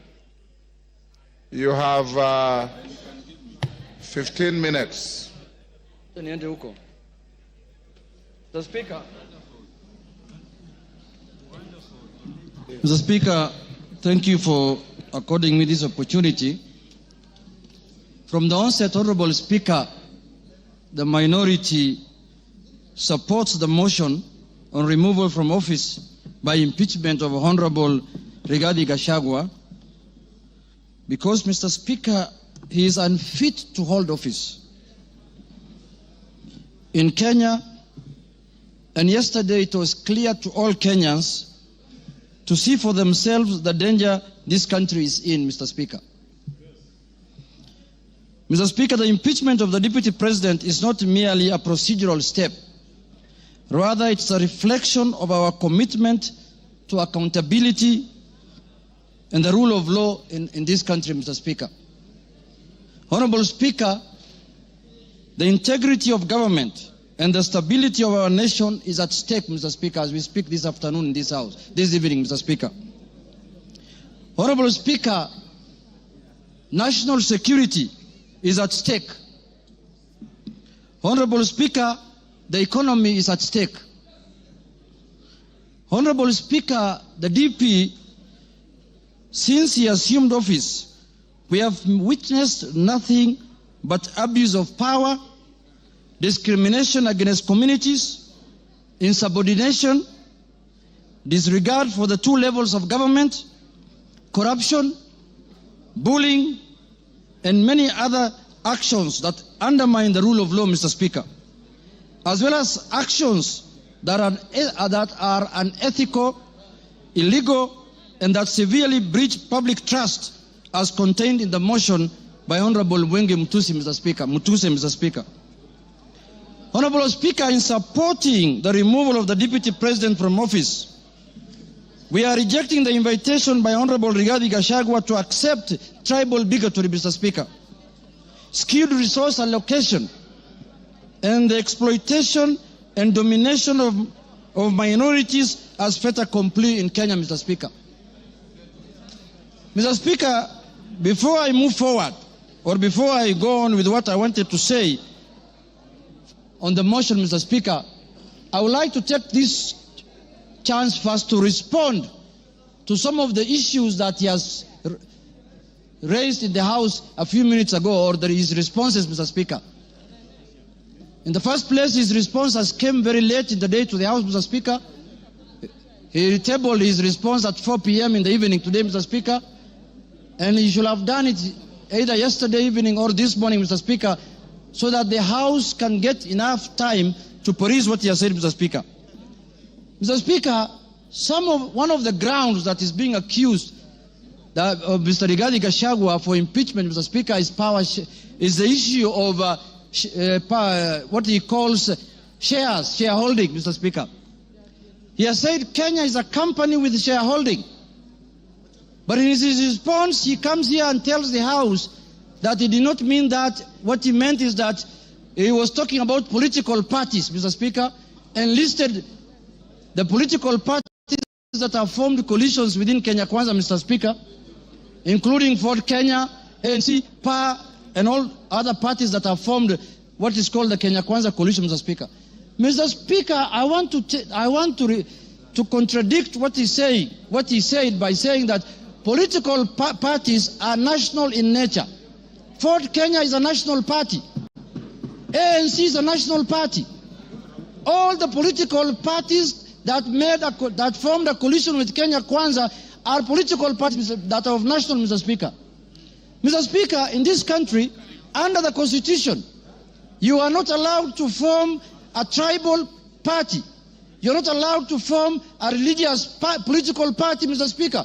You are not allowed to form a Mulima political party, Mr. Speaker. That is very clear in the Constitution, Mr. Speaker. And if the Deputy President is not aware of that, I can read out for him, Mr. Speaker. Under Article, Mr. Speaker, 91, every political party shall have a national character as prescribed by an act of parliament, have democratically elected governing body, Mr. Speaker. And it also says in Part 2, a political party shall not be founded on a religious, linguistic, racial, ethnic, gender, or regional basis, Mr. Speaker, or seek to engage in advocacy of hatred, like what he does sometimes, on any such basis, Mr. Speaker. Mr. Speaker, you cannot equate political parties to what the Deputy President has been propagating for the last 2 years in this country, Mr. Speaker. the deputy president has told Kenyans in no uncertain terms that Kenya is a shareholding company.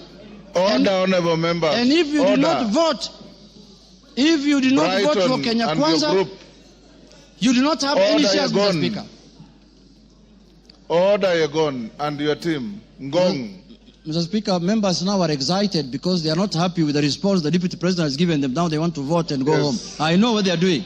I know, but let's prosecute the matter. We have to respond to the issues he has brought to the House, Mr. Speaker. Mr. Speaker, political parties are not equal to regional and ethnic,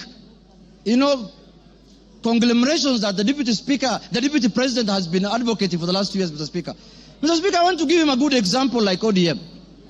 ODM has sent the other day 6 experts under the broad-based government, Mr. Speaker. 6 experts. Where are those experts coming from? One is from the coast. Beatrice School is from Turkana. Oparanya is from Western. The Attorney General is from Kisumu. Mr. Speaker, when he's talking about 30% of Ford Kenya and 30% of ANC, he thinks those positions were given to lawyers as a community, Mr. Speaker. When Ford Kenya is a national party, those positions belong to members of Ford Kenya who are in Mombasa, who are in Migori, who are in Kakamega, who are in Bungoma, who are in Eldoret. Ford Kenya has membership in all the country, has membership, Mr. Speaker. So, Mr. Speaker, that ground is not, he cannot controvert that ground by saying that he was talking about the power sharing within Kenya Kwanza. No, he was talking about ethnic groups, Mr. Speaker. He said this government was formed by 2 ethnic groups and that's how they are going to share power, Mr. Speaker. So that ground stands, Mr. Speaker, and that ground is impeachable, Mr. Speaker, of the Deputy President. The other issue, Mr. Speaker, I want to respond to that he has raised here, Mr. Speaker, is the issue of national security. He said that the NSIS, Mr. Speaker, can be called out whenever they are out of order, Mr. Speaker. Mr. Speaker, the man deputy president sits in the National Security Council, Mr. Speaker. He doesn't need to call out any government organ in the streets, Mr. Speaker, like the people who do their things in the streets, Mr. Speaker. He's a man who sits in every governance organ of this country, Mr. Speaker. All organs of government, all governing organs are also oversighted by committee of this House, Mr. Speaker. What happens, Mr. Speaker, in this country if every member of parliament goes out there castigating governing bodies and constitutionally created bodies of governance, Mr. Speaker? We are going to have anarchy in this country. Mr. Speaker, I am not convinced that he has answered in any way that question as to why he was castigating bodies like the NSIS and the police out there when he's the deputy president of the Republic of Kenya. On that ground, Mr. Speaker, I feel he's impeachable on that, Mr. Speaker. He has not given us any sufficient answer to that question, Mr. Speaker. Mr. Speaker, the issue of Justice Maina.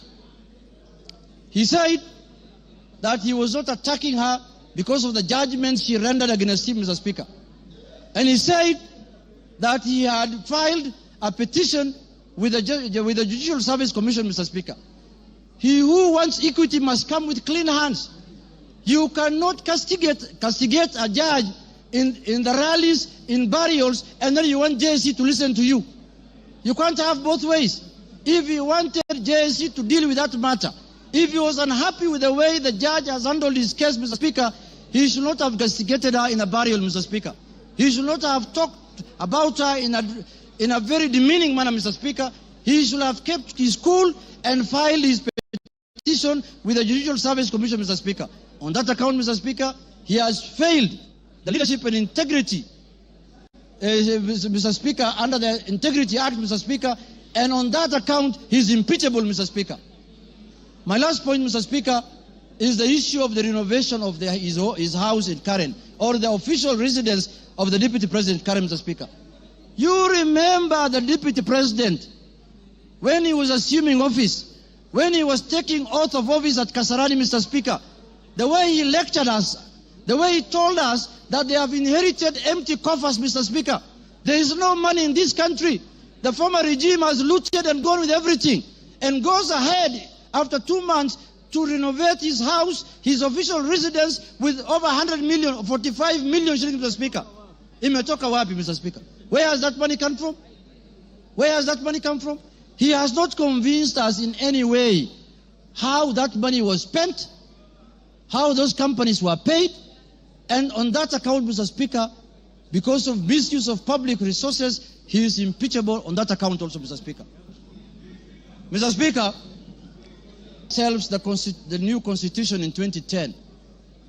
We knew very well that we were coming from an era where we cannot impeach the president, we cannot impeach ministers, we cannot impeach the deputy president. Kenyans gave themselves the new constitution and they put in there Article 150, knowing very well that one day they will hold their leaders, the president, the deputy president, accountable, Mr. Speaker. And they gave that mandate to this House, Mr. Speaker, and the Senate, Parliament in general, Mr. Speaker. Mr. Speaker, I was shocked under the public participation, people saying that Kufa Makanga, Kufa driver, Mr. Speaker. We cannot allow the driver to die because it is an issue. We are witnessing a situation where the Makanga wants to take the steering by force. And what happens after that? The driver is carrying 55 million Kenyans, Mr. Speaker. We cannot allow the driver to die because 55 million Kenyans are going to die with him. But the Makanga, who is just hanging at the door there of the matatu, can go, Mr. Speaker. If he misbehaves, Mr. Speaker, and if he's not doing his work properly, Mr. Speaker, the easier one to go first is the Makanga, because the Makanga is the one who should be telling the driver what to do. And they're telling us here, Kufa Makanga, Kufa driver. The petition of the driver is not with us in this parliament. The petition we have, the motion we have before us today is the motion of the Makanga. And we are going to deal with him perpendicularly and thoroughly, Mr. Speaker, this afternoon. Mr. Speaker, I want to tell the House that us, the people of the minority, the Azimio people, Mr. Speaker, we have lived like orphans in this country for the last 2 years. Why do I say so? Mr. Speaker, we are taxpayers. Some of the places that contribute to the highest taxes in this country are areas that are dominated by Azimio people. And then somebody comes here and tells me, you are not a shareholder, you are not going to get services, you are not going to get development. What the hell is that? What the hell is that? There's the taxes that are paid by the Azimio people count for nothing, Mr. Speaker. And it is coming from the high office. The high office of the Deputy President of the Republic of Kenya, Mr. Speaker. Mr. Speaker, this is the time we are going to correct this thing so that it never happens again. So that we don't have another Deputy President who comes later. Because when we impeach this one, another one is going to be appointed. We don't have any ill will. We don't have any bad faith. We don't have anything that we are holding against the persona of Geoffrey Rigathi Gachagua, Mr. Speaker. We are dealing with the office of the Deputy President currently occupied by one Geoffrey Rigathi Gachagua, Mr. Speaker. The office holder. And let us not personalize. The office does not belong to him, does not belong to anybody. This is a constitutional office, and the Constitution has prescribed how to deal with you when you misbehave in that office, Mr. Speaker. So, Mr. Speaker, for Kenya to become cohesive, Rigathi must do what? Rigathi must? For Kenya to become cohesive.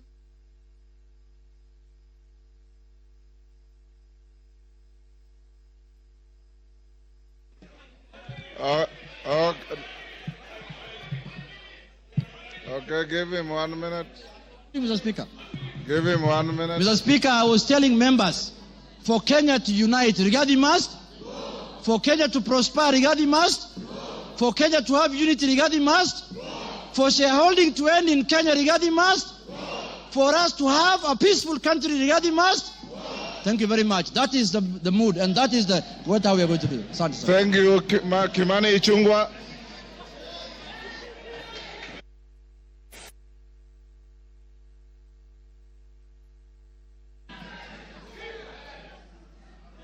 Honorable Speaker, thank you for this opportunity.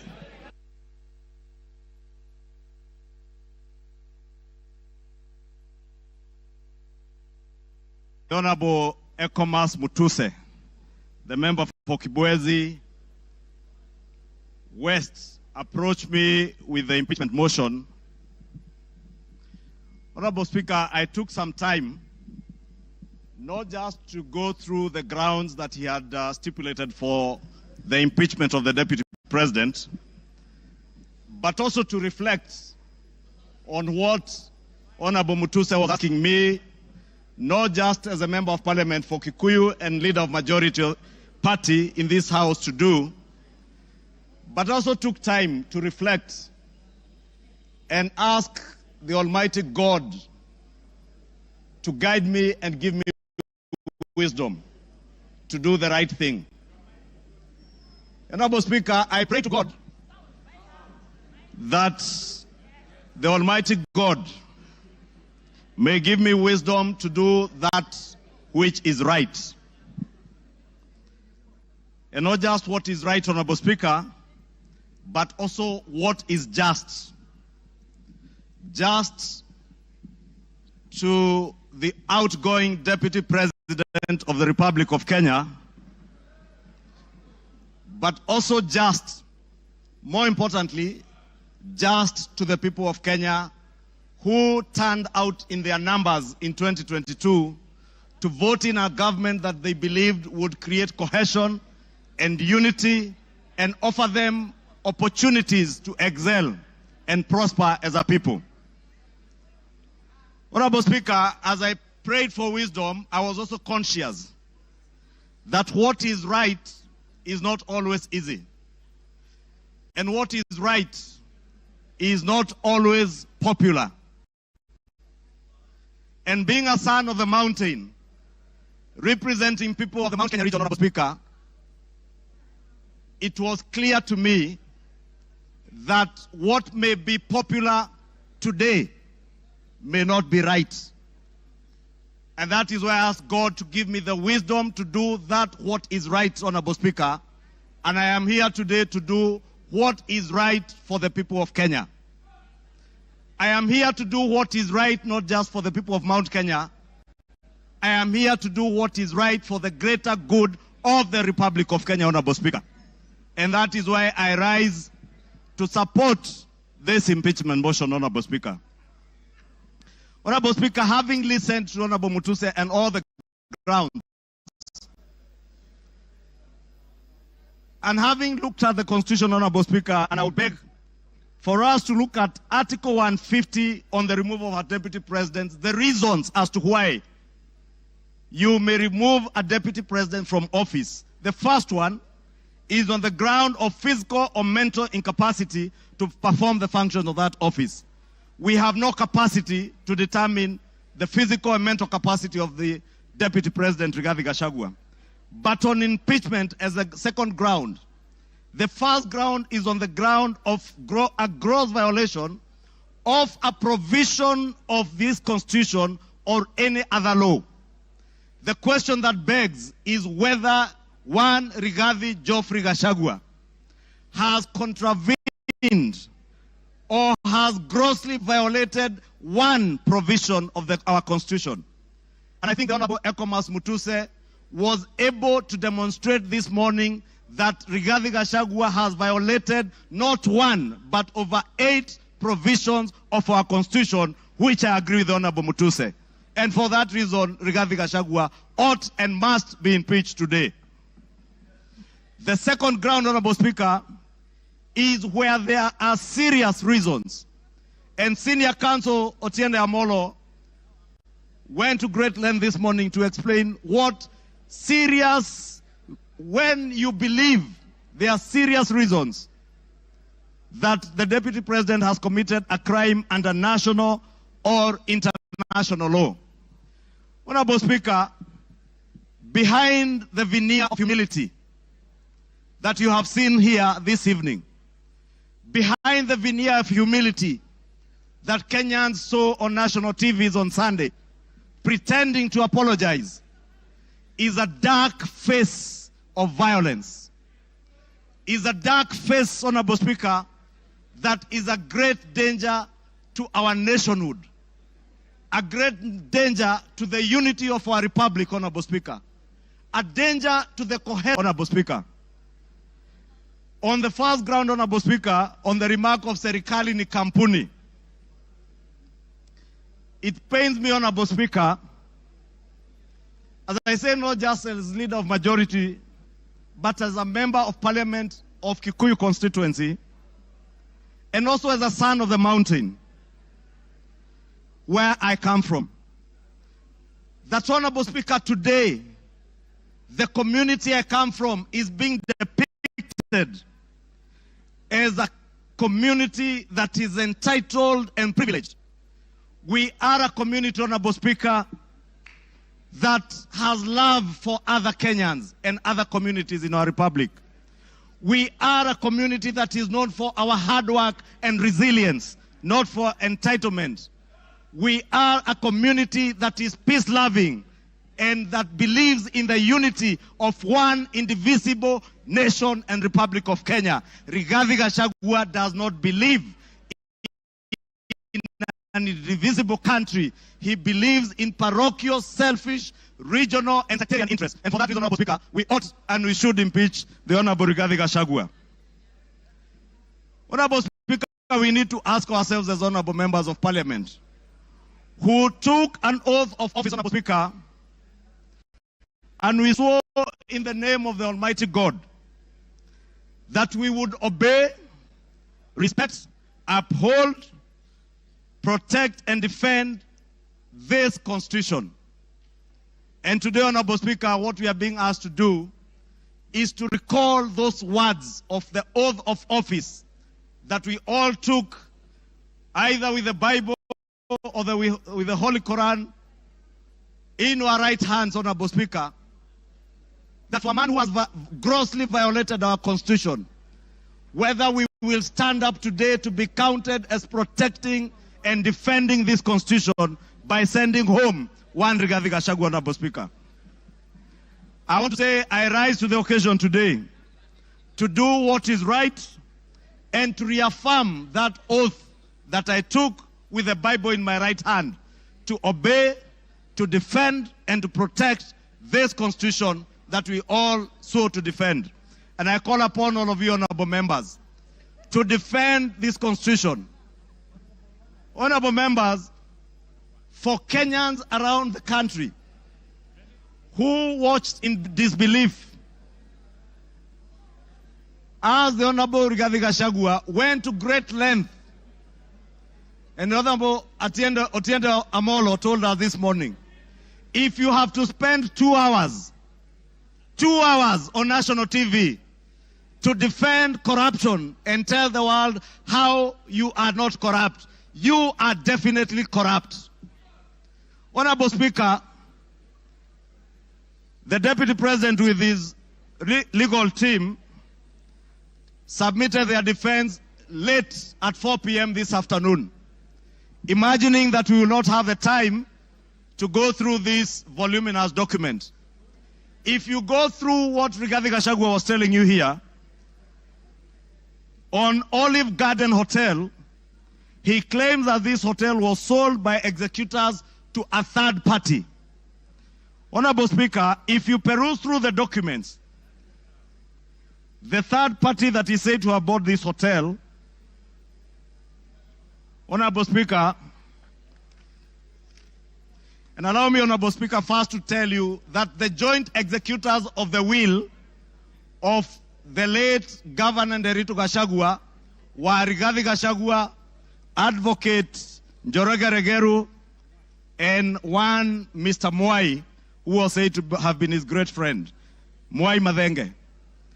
And Honorable Speaker, if you read the report filed in court by the joint will executors, filed on the 27th of June this year, it says in the report that the joint will executors will make decisions independently of the beneficiaries and without influence from any beneficiary, except for one who is both a beneficiary and an executor. The joint will executors does not have the same attributes and mandates as for trustees. where beneficiaries would play a part assisting in decision making. What this is saying, Honorable Speaker, a document filed in court, is that Rigathi Gachagua, as a joint will executor, was also a beneficiary of the estate of his late brother. He was not only a joint will executor, he was also a beneficiary, and he was also a purchaser for value of the estate of his late brother. Olive Gardens is said to have been sold to one gentleman that many of us know, the Honorable Gishimu Githinji, the member for Gishugu, will tell you that the gentleman who is listed here as a purchaser for value for Olive Gardens, one Peterson Jomo Mushira, was a candidate in Gishugu constituency. He is a direct proxy of one Rigathi Geoffrey Gachagua. And Honorable Speaker, I must confess, and I am sorry to my friend Peterson because I know him. I just called him this afternoon when I saw this document. And I asked him whether TM Civil Engineering Limited is his company, and he confirmed to me it is indeed his company. I therefore want to tell you Olive Gardens was purchased through the proxy of Peterson Jomo Mushira with 0 shares and TM Civil Engineering Limited with 6,000 shares. Those who have visited the Annex House, the office of the Deputy President, know this Jomo is a permanent fixture in the office of the Deputy President, and therefore his direct proxy. Honorable Speaker, we are also told, Honorable Speaker, that these very hardworking young Kenyans, in the names of Keith Ikino Rigathi and Kevin Gachagua Rigathi, who are listed on the CR12 of the documents that were tabled this afternoon by Rigathi, are shareholders of Vipingo Beach Resort that owns the Vipingo property in Kilifi County, the one the Honorable Chonga was speaking about. Rigathi Gachagua told Kenyans on national TV that this property is still owned by the family and therefore is still part of the estate. Keith Ikino and Kevin Gachagua, his sons, were not joint will executors of the estate of Nderitu Gachagua. And the owners who are listed on this CR12 is Keith Ikino Rigathi, Kevin Gachagua Rigathi, and the estate of the deceased James Nderitu Gachagua. It is a rather ingenious way of trying to hide behind the estate of his late brother. And how shameful, Honorable Speaker, that the Deputy President of the Republic of Kenya would hide behind the veil of the estate of his late brother to disguise what is outright proceeds of crime, because he is a purchaser of this property, and that is why his 2 sons are listed as directors and shareholders of Vipingo Beach Resort. But he was on national TV telling Kenyans, this is a property that belongs to the family, and we have decided to keep it. This is a House of Records, Honorable Speaker, and it is good we gave the Honorable Rigathi Gachagua an opportunity to be heard so that we can expose his lies in broad daylight or this early in the evening. And I want to tell Kenyans and all of you members, save this country from this dark face, Honorable Speaker, honorable members. Save this country, Honorable Speaker. Honorable Speaker, because of time, I know there was alluding, Honorable Speaker, if you look at the time this company, Vipingo Beach Resort, was formed, it was founded on 5th August 2008. I would guess if Keith Gachagua is 31 years old today, at the time this company was registered, he was only 15 years old or 14 years old. He cannot have been listed as a director. His younger brother must have been 12 or 13. For heaven's sake, Deputy President give some credit. Honorable Speaker, we also had the issue of shareholding, Honorable Speaker.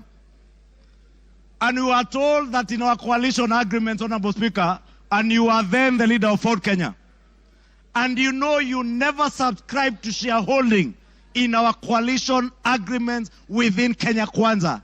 Anybody who subscribed to the Kenya Kwanza coalition was subscribing not to shares, but to an ideology, a shared ideology, not shareholding, as Rigathi Gachagua wants Kenyans to believe.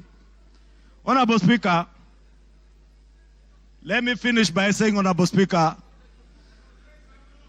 that the mountain is intact. The mountain is intact. The mountain is intact. The mountain is intact. The mountain is named after Kenya because it belongs to all the people of Kenya. We must end ethnic balkanization.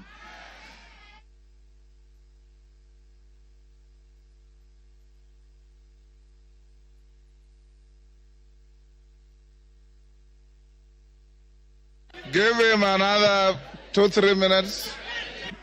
Honorable Speaker, I was saying to conclude, to end the balkanization of our country into ethnic fiefdoms under the control of warlords, we must send Rigathi Gachagua home today.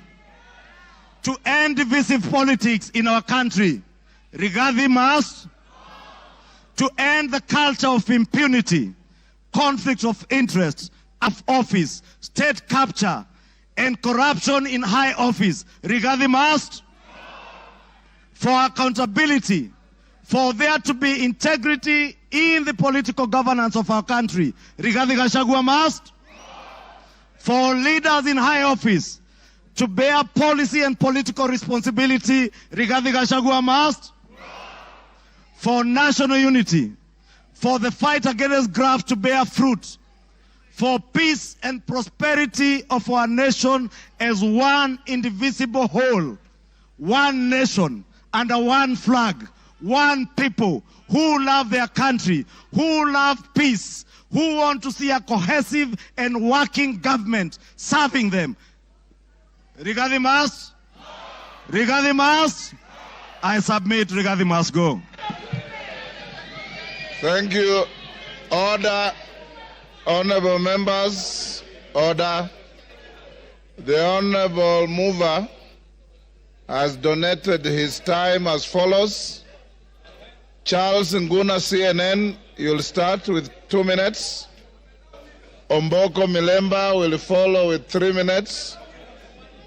Peter Kaluma will follow with 10 minutes, and then he himself 15 minutes.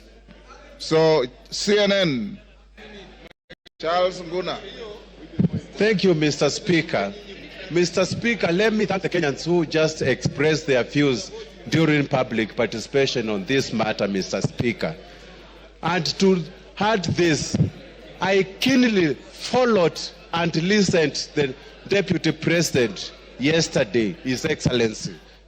And Mr. Speaker, based on all what is said, we saw a lot of differences, rift, contradictions, divisions, which are totally eminent we are going to have in future, Mr. Speaker. Mr. Speaker, it is inevitable that we are going to have battleground between His Excellency the DP and His Excellency the President. And when the bulls fight, Mr. Speaker, grass suffers, Mr. Speaker. And it's that's why I'm saying that if we continue keeping one of them with the office, Mr. Speaker, Kenyans are going to suffer most, Mr. Speaker. And based on my wisdom, for prosperity and also for development, for what we call prosperity and patriotism, and for us to live in an amicable manner and peaceful manner, Mr. Speaker, we have to separate the two bulls, Mr. Speaker. And the motion today, it is for Rigathi to go, not for William Samoei Ruto. With those few remarks, Mr. Speaker, I support. Omboko Milemba. Honorable Speaker, there's a question which makes me stand to speak on. And I want Kenyans and possibly the members who can listen to me to realize that one issue that has not been answered consistently is the question of chairs. Yesterday I listened to the Deputy President and today also. Whenever he's asked about chairs, Honorable Members, Speaker, can we reduce our levels of conversation? Thank you, Honorable Speaker. Whenever he's asked about the issue of chairs, he picks ANC party agreement and Ford Kenya party agreement. And instead of answering that question, he hides in it. Finally, Honorable Speaker, I'm now holding the reply by Honorable Gachagua, and on page 333, the agreement is annexed. And I want to demonstrate to this parliament that what you have been told was wrong. Because that agreement does not talk about just power sharing for a region. He has avoided intentionally to read the entire paragraph, which says that the sharing of the political parties will also depending further on the need to achieve an inclusive government that reflects the face of Kenya, including the need to accommodate the representation of any future member party and all regions of Kenya. He avoided to read that and therefore gives an impression that there was a power sharing agreement which only confined ANC party to Western only, when ANC party is a national party. Look at this, Honorable Speaker. The only member of the ANC party we nominated was Honorable Dena Hamisi, who comes from Kwale and not Western. So this is an issue which has not been tackled. Two, he is unable to deal with Senior Counsel Tienda Molo's assertion in the morning that how would you elevate the agreements of a political party beyond the Constitution of Kenya. It's very important that as you make your decision, you get that this was a false lie. Finally, Honorable Speaker, in all this we have seen all the techniques of card stacking, of propaganda, which include card stacking, emotional appeal, branding, and that's why we have seen the name of the president being dragged in this matter today. I think the motion on the floor is for the makanga, is not for the driver. Thank you, Honorable Speaker. I support. I have been advised by the mover that Lilian Kogo will take 2 minutes and Kaluma 8 minutes instead of 10. Lilian Kogo. I thank you so much, Honorable Speaker. And I want to thank all the members who have contributed to this motion. I rise to support. I had not given my voice to it, but Honorable Speaker, as you were speaking earlier, Honorable Speaker, I believe the Honorable Deputy President of the Republic of Kenya was following the proceedings of this House. And one of the matters, Honorable Speaker, that came out so clearly, Honorable Speaker, was the insult on women, Honorable Speaker. Women form a substantive position in this country's national development, Honorable Speaker. And Honorable Speaker, I expected that when the Deputy President came to this House, he was going to address this matter on a special way, Honorable Speaker. But I did not listen. I did not hear him. I did not hear the Deputy Speaker say when, where, how. The Deputy President, sorry. I did not hear the Deputy President, one Honorable Rigathi Gachagua, answer to the question of saying that one noble member of this House, the Honorable Jemachia, is a Malaya, Honorable Speaker. It concerns me, and I wanted the Honorable Rigathi Gachagua to tell this House where, how, when, who witnessed him sleep with one Jemachia and how he felt. We wanted to know, because we are not going to allow women to be used with derogatory language moving forward, Honorable Speaker. It is nobody's choice to be a Malaya. These are mothers. It is nobody's choice to be a Malaya. These are our sisters. It is not... Time up. Peter Kaluma. Peter Kaluma.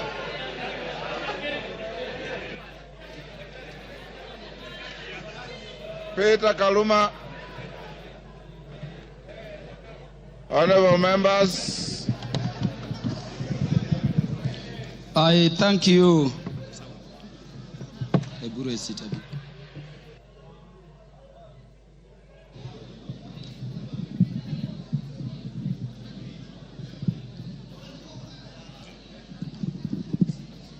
Yeah, Honorable Speaker, I thank you in a very special way.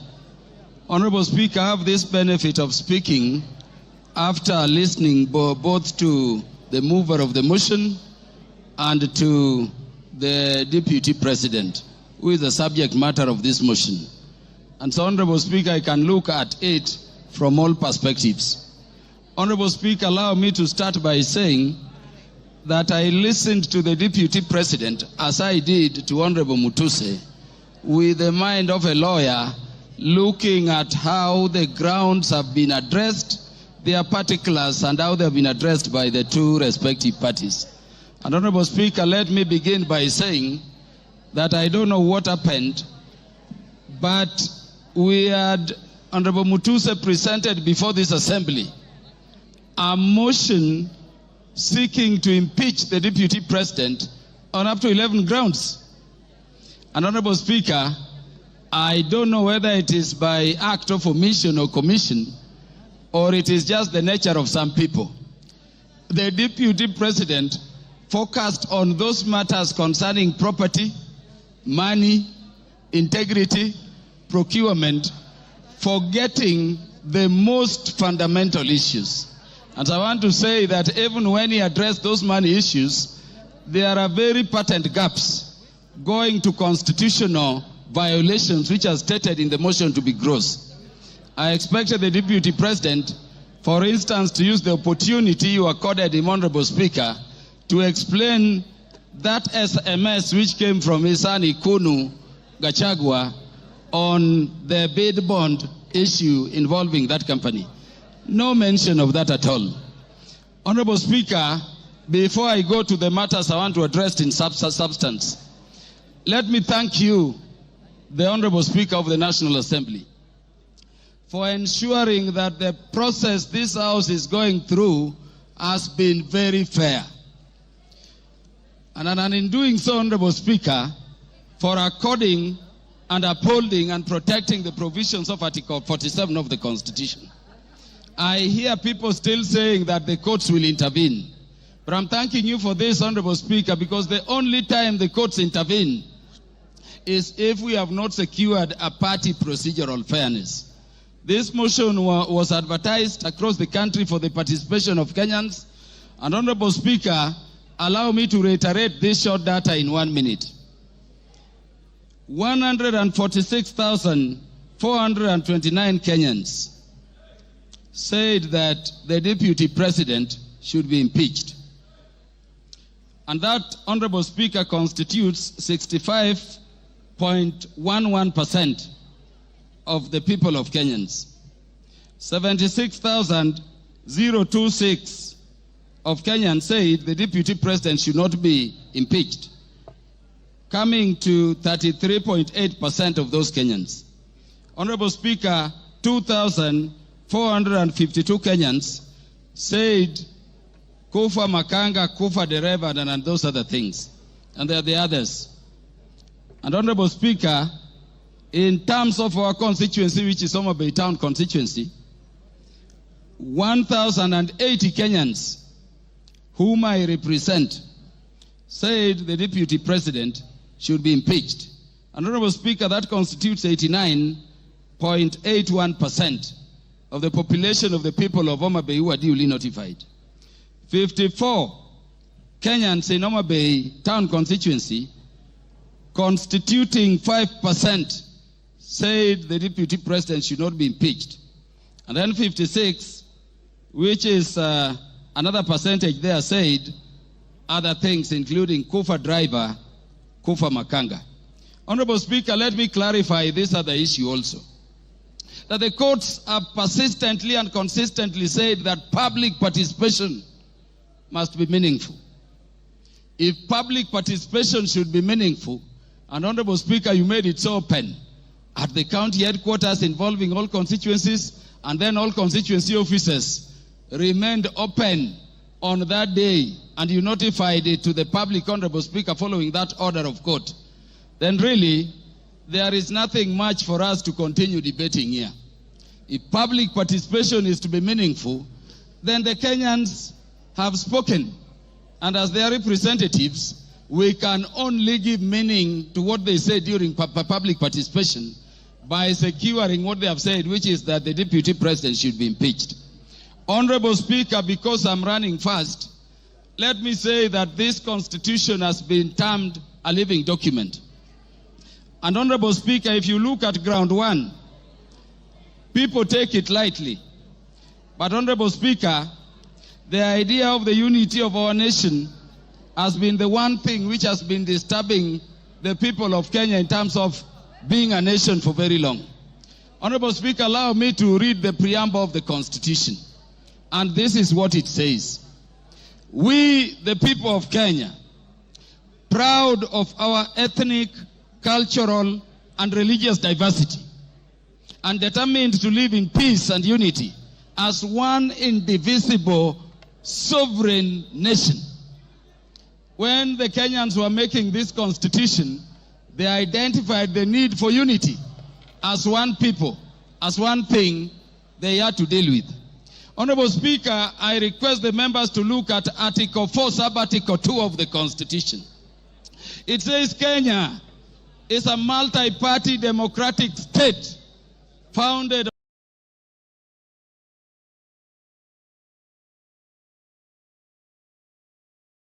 on the national values and principles of governance under Article 10 of the Constitution. And Honorable Speaker, people have said so many things about this Constitution. But let me say today, before this House, Honorable Speaker, that Article 10 of the Constitution, if this spirit has a soul, if this Constitution has a spirit, then you can only find it in Article 10 of the Constitution. At Article 10, Sub-Article 2,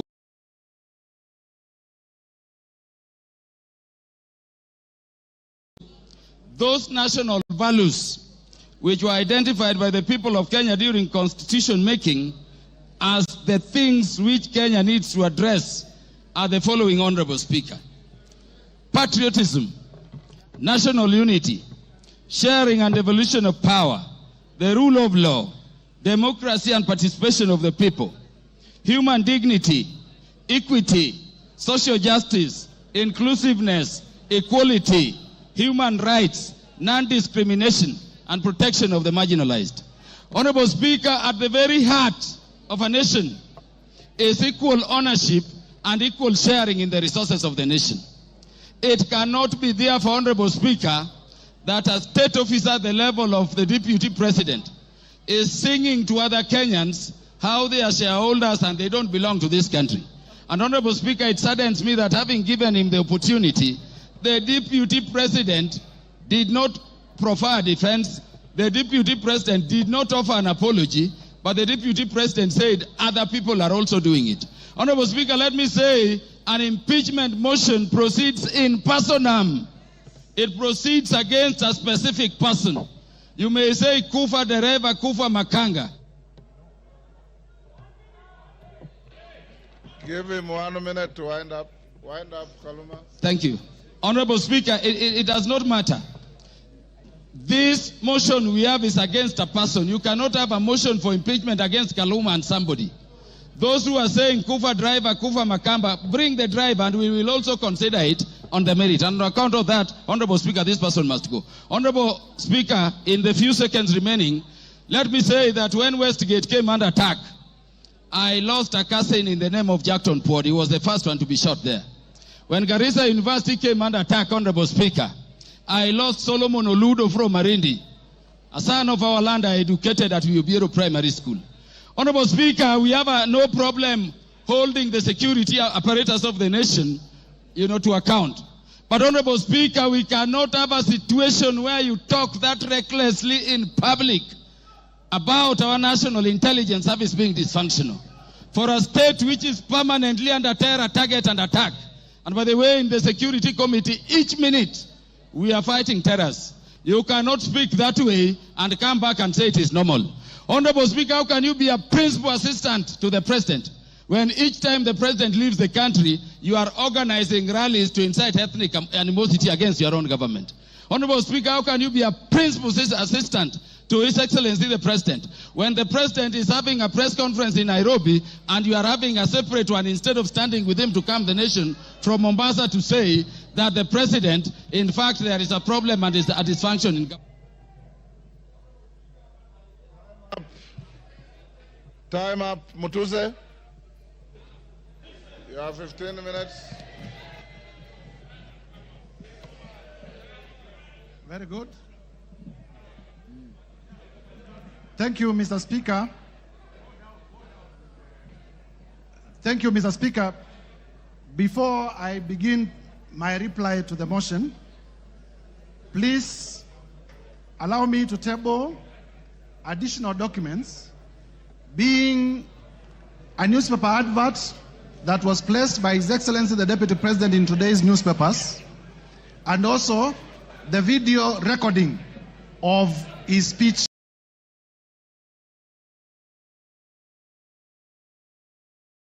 yesterday, because they are material to these proceedings. Go ahead. Request granted.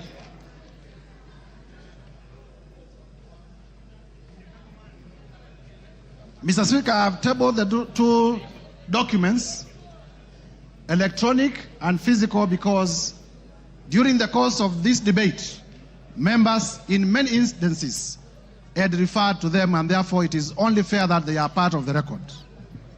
Number two, Mr. Speaker, allow me to thank... The documents were available to me earlier, and I ruled that they are admitted.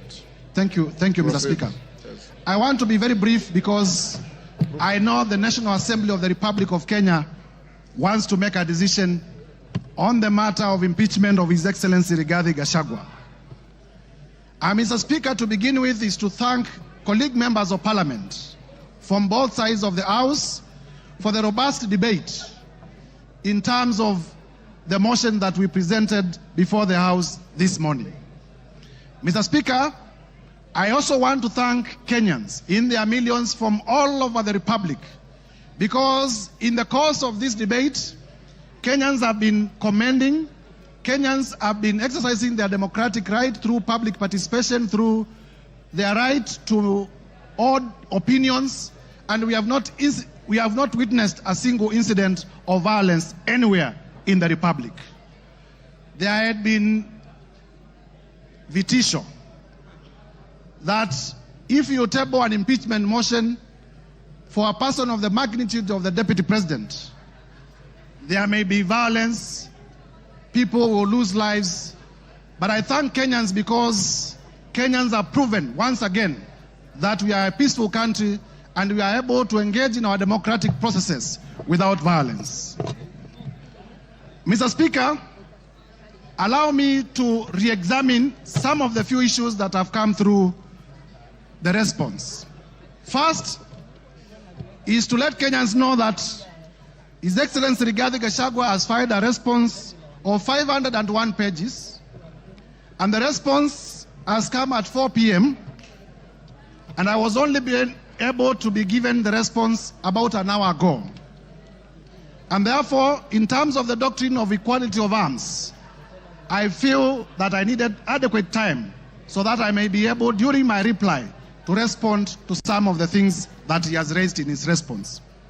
However, be that as it may, I want to refer members to page 99 of his response. In the morning, I did tell members that His Excellency Rigathi Gachagua has acquired properties through corruption and through money laundering. And when he has come before this house, he has told you that the hotel that he acquired in Nyeri was acquired through a loan. However, the only document exhibited as evidence of that loan is a letter of offer from Credit Bank Limited. There is no evidence exhibited by Mr. Rigathi Gachagua, the current Deputy President, to the effect that the loan was actually finalized, to the effect that he actually got the loan. Mr. Speaker, as a term of the letter of offer, in terms of lien and set-off, and I read, a lien and set-off of a fixed deposits of LN Crystal Kenya Limited for an aggregate amount of 300 million Kenya shillings. Interest accrued shall be credited to your deposit settlement account. Mr. Speaker, in simple terms, what this means is that Mr. Rigathi Gachagua had a fixed amount in cash of 300 million in his account, which was going to be used as a security. I asked Mr. Rigathi Gachagua to tell us where he had gotten this 300 million, if my allegations that he's laundering money are not true. And therefore, by virtue of his response, it confirms my assertions that he has monies, he has wealth, he has cash that is suspect. If you may give me my phone. In terms of whether Kenya is a company or not. Do you want information from member for West Mugirango? Yes, you may. Go ahead.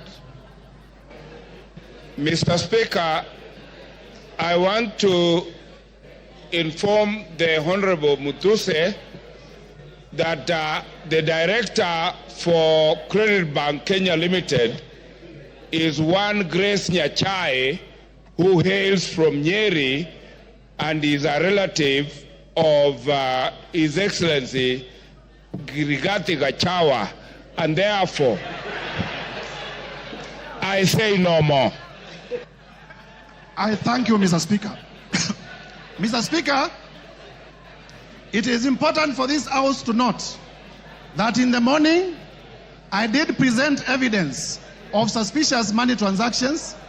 I did present evidence that His Excellency Rigathi Gachagua, either by himself or through relatives or through proxies, has acquired properties that are way beyond his known sources of income, and that evidence remains uncontroverted.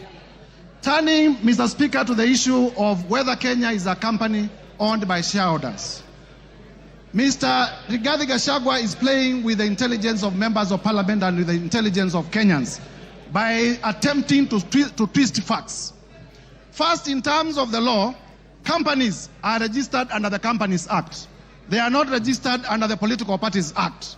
So to come before Kenyans and to say that there were coalition agreements registered and therefore those coalition agreements are companies is to play around with our intelligence, because we know companies are registered under the Companies Act, they are not registered under the Political Parties Act. Further, Mr. Speaker, this Rigathi Gachagua was selectively chosen the sections of the Kenya Kwanza coalition agreement to rely on, and he has failed to read the document in whole. Under clause 20 of the Kenya Kwanza coalition agreement, that clause provides as follows: that there is need to achieve an inclusive government that reflects the face of Kenya. Rigathi Gachagua chose not to tell us that the coalition agreement also talked about the face of Kenya and not a company of some people to the exclusion of others. Clause 6 of the Kenya Kwanza coalition agreement provides for respect for constitutionalism. The articles of the Constitution that I stated, it provides for respect to the rule of law. It provides for respect to the national values and principles of government under Article 10, and it provides for respect to devolution. Mr. Rigathi Gachagua did not tell us that. Clause 22G of the coalition agreement among the Kenya Kwanza political parties provides that there will be adjustments that may be necessary to accommodate the development priorities of other parts of the country to ensure equitable distribution of Kenya's national resources and wealth for the benefit of every citizen and every part of Kenya. This Mr. Rigathi Gachagua could not tell you because it was going to destroy his case. And therefore, honorable members, I urge you to find that Mr. Rigathi Gachagua, in his assertions about shareholding and a company, it was not in reference to political parties, it was in reference to regions, it was in reference to communities, and the evidence that we provided remains uncontroverted, and this ground must be confirmed. Mr. Speaker, on the issue of KEMSA, again, to show a man who is a flip-flop, yesterday on live television, Honorable Rigathi Gachagua admitted that he personally called Dr. Andrew Mulwa by his own phone yesterday on television. Today, appearing before us, he denies that he did not call him. So, which part of his testimony do we believe? Do we believe the testimony that he gave yesterday on national television, that he did call Dr. Andrew Mulwa, and that he sent his own son to Dr. Andrew Mulwa to collect the bid bond? Or do we believe the testimony that he has brought today, altered testimony that he has brought today? I urge you to find that Mr. Rigathi Gachagua indeed did call to influence investigations. On the issue of cabinet, Mr. Speaker, if you may allow me just 1 minute. On the issue of cabinet resolution, he has admitted and proceeded to justify that despite the existence of a valid cabinet decision in a cabinet meeting that he sat, he chose to defy that cabinet decision. And for that reason, Mr. Gachagua, by his own admission, must be removed from government. Mr. Speaker, as I conclude, this is the National Assembly of the Republic of Kenya. And for the National Assembly of the Republic of Kenya to assert its constitutional authority, Mr. Rigathi Gachagua must be impeached today. I urge members. Mr. Rigathi Gachagua, we have heard from members here, has made inflammatory remarks against the women of the Republic. For the respect of the women of the Republic of Kenya, Mr. Rigathi Gachagua must be impeached today. We have heard that Mr. Rigathi Gachagua has disinherited the widows of his own brother. And for the widows of Kenya, beginning from Madeira, to be safe, Mr. Rigathi Gachagua must be impeached today. And therefore, I urge members to find favor with my motion from clause 1 to clause 11. And as you vote to impeach Mr. Rigathi Gachagua.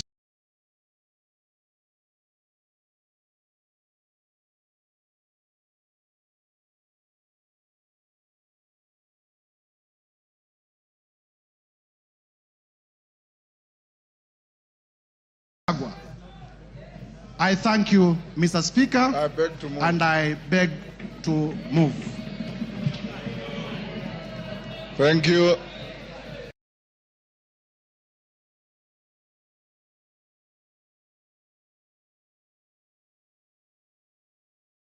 Honorable members on their feet, take your seats. Take your seats. Take your seats.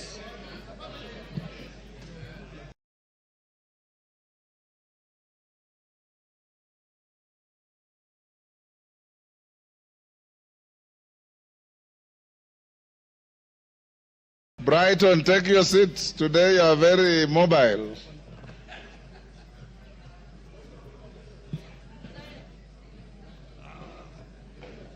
Honorable members, order.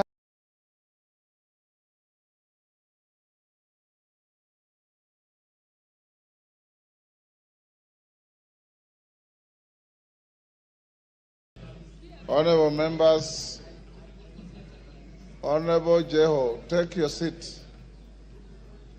Honorable members, we are coming to the end of this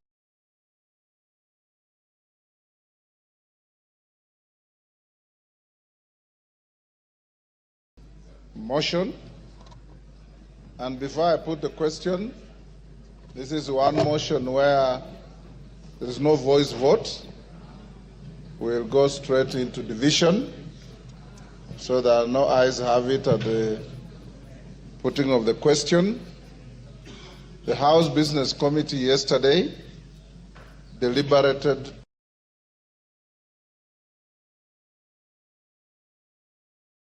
on the manner of voting, and it was unanimously agreed that there will be a roll call vote. There will be a roll call vote. That being the case, we should be done, if we are orderly, we should be done in the next 30 minutes to 40 minutes, maximum 1 hour. When we start voting, when we start voting, I'll instruct the clerk and the teller, having conducted yourselves exemplarily well, any member who precedes his or her vote with a preamble or a speech or a statement will be a spoiled vote. Once you are called, order. The vote is simply yes or no. Time for speeches have extinguished in the debate. I now put the question. Of course, there are always three: yes, no, abstention. Order, member for West Mugirango. There's nothing out of order. Honorable members, I now put the question, which is that, pursuant to the provisions of Articles 145 and 151B and 2 of the Constitution and Standing Order 64 and 65, this House resolves to remove from office by impeachment His Excellency Honorable Rigathi Gachagua, EGH, the Deputy President of the Republic of Kenya, on the following grounds. 1. Gross violation of Articles 10(2)A and B and C, 27(4), 73(1)A, 2 and B, 75(1)C, 129(2) of the Constitution, and Article 147(1) as read together with Article 131(2)C and D of the Constitution. 2. Gross violation of Articles 147(1) and 152(1) of the Constitution by undermining the President and the Cabinet and the effective discharge of the national government executive mandate. 3. Gross violation of Articles 6(2), 10(2)A, 174, 186(1), 189(1), and the 4th schedule to the Constitution by undermining devolution. 4. Gross violation of Article 161 of the Constitution on the institutional and decisional independence of judges. 5.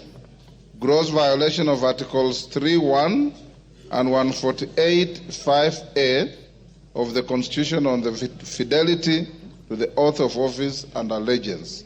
6.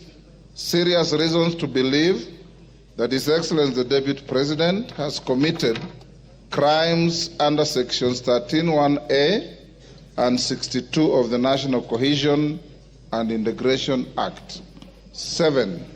Serious reasons to believe that His Excellency the Deputy President has committed gross economic crimes under Sections 45(1), 46, 47(a)(3), and 48(1) of the Anti-Corruption and Economic Crimes Act and Sections 2, 3, 4, and 7 of the Proceeds of Crime and Anti-Money Laundering Act.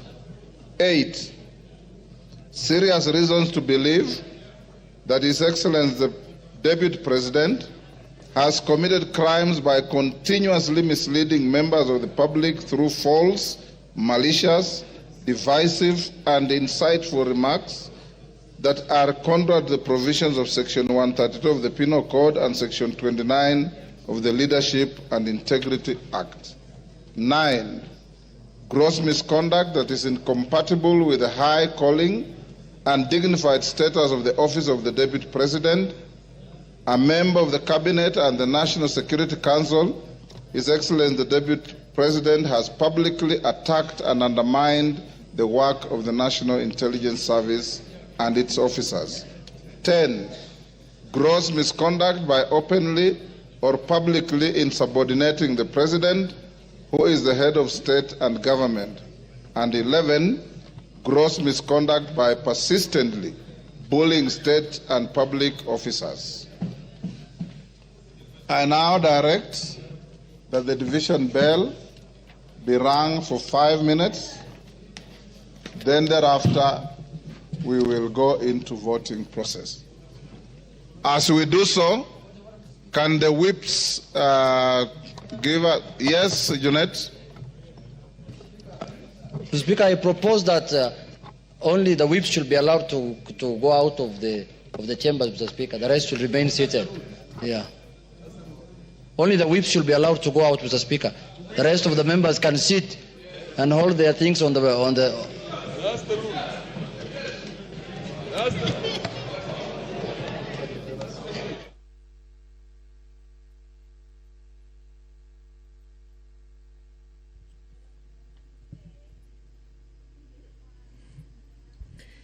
Good evening. If you're just tuning in, the National Assembly has been debating the special motion by the Honourable Member Mwengi Mutuse on the proposed removal by impeachment of His Excellency Rigathi Gachagua, the Deputy President of the Republic of Kenya.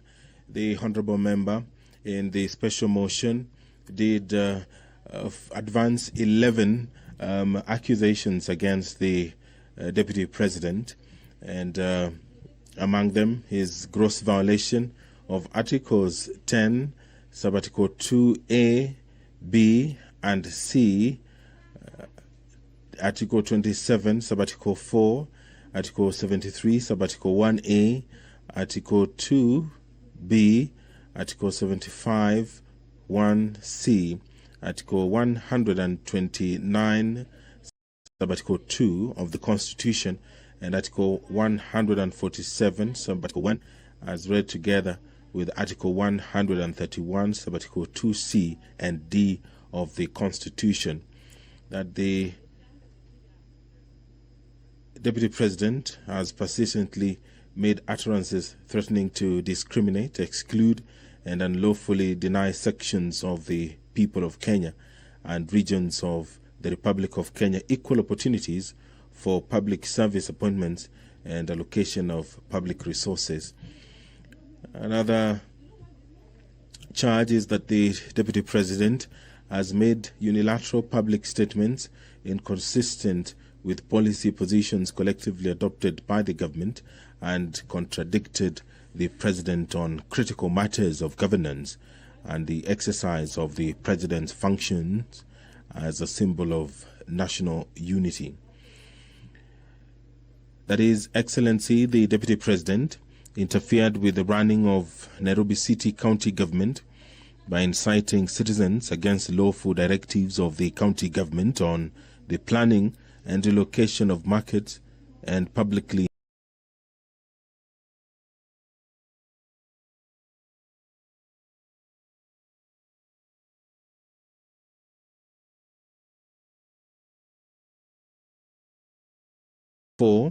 that His Excellency the Deputy President has undermined the institutional and is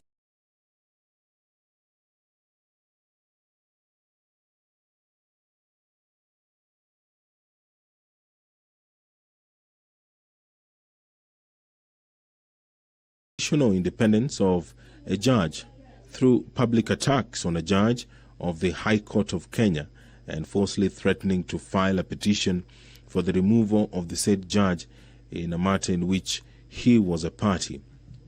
Another charge is that the Deputy President breached his oath of office and allegiance on account of the utterances and actions attributed to the Deputy President under grounds 1, 2, and 3. Charge 6, that the Deputy President has persistent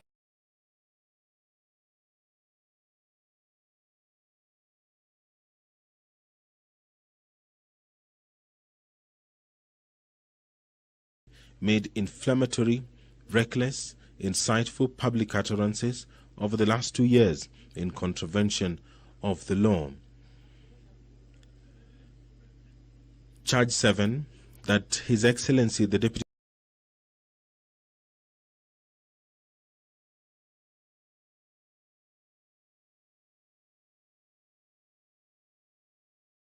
President has committed gross economic crimes, namely conflict of interest, abuse of office, and conspiracy to commit crimes under sections by inexplicably amassing property estimated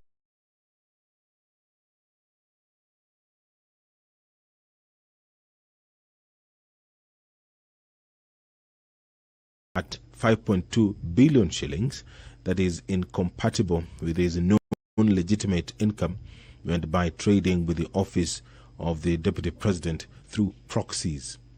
Another charge is serious reasons to believe that His Excellency the Deputy President has committed crimes by continuously misleading members of the public through false, malicious, divisive, and insightful remarks that are contrary to the provisions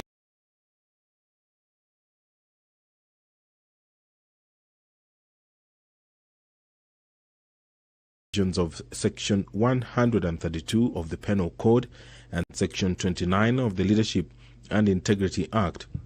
Charge 9, gross misconduct that is incompatible with the high calling and dignified status of the office of the Deputy President, a member of the Cabinet and the National Security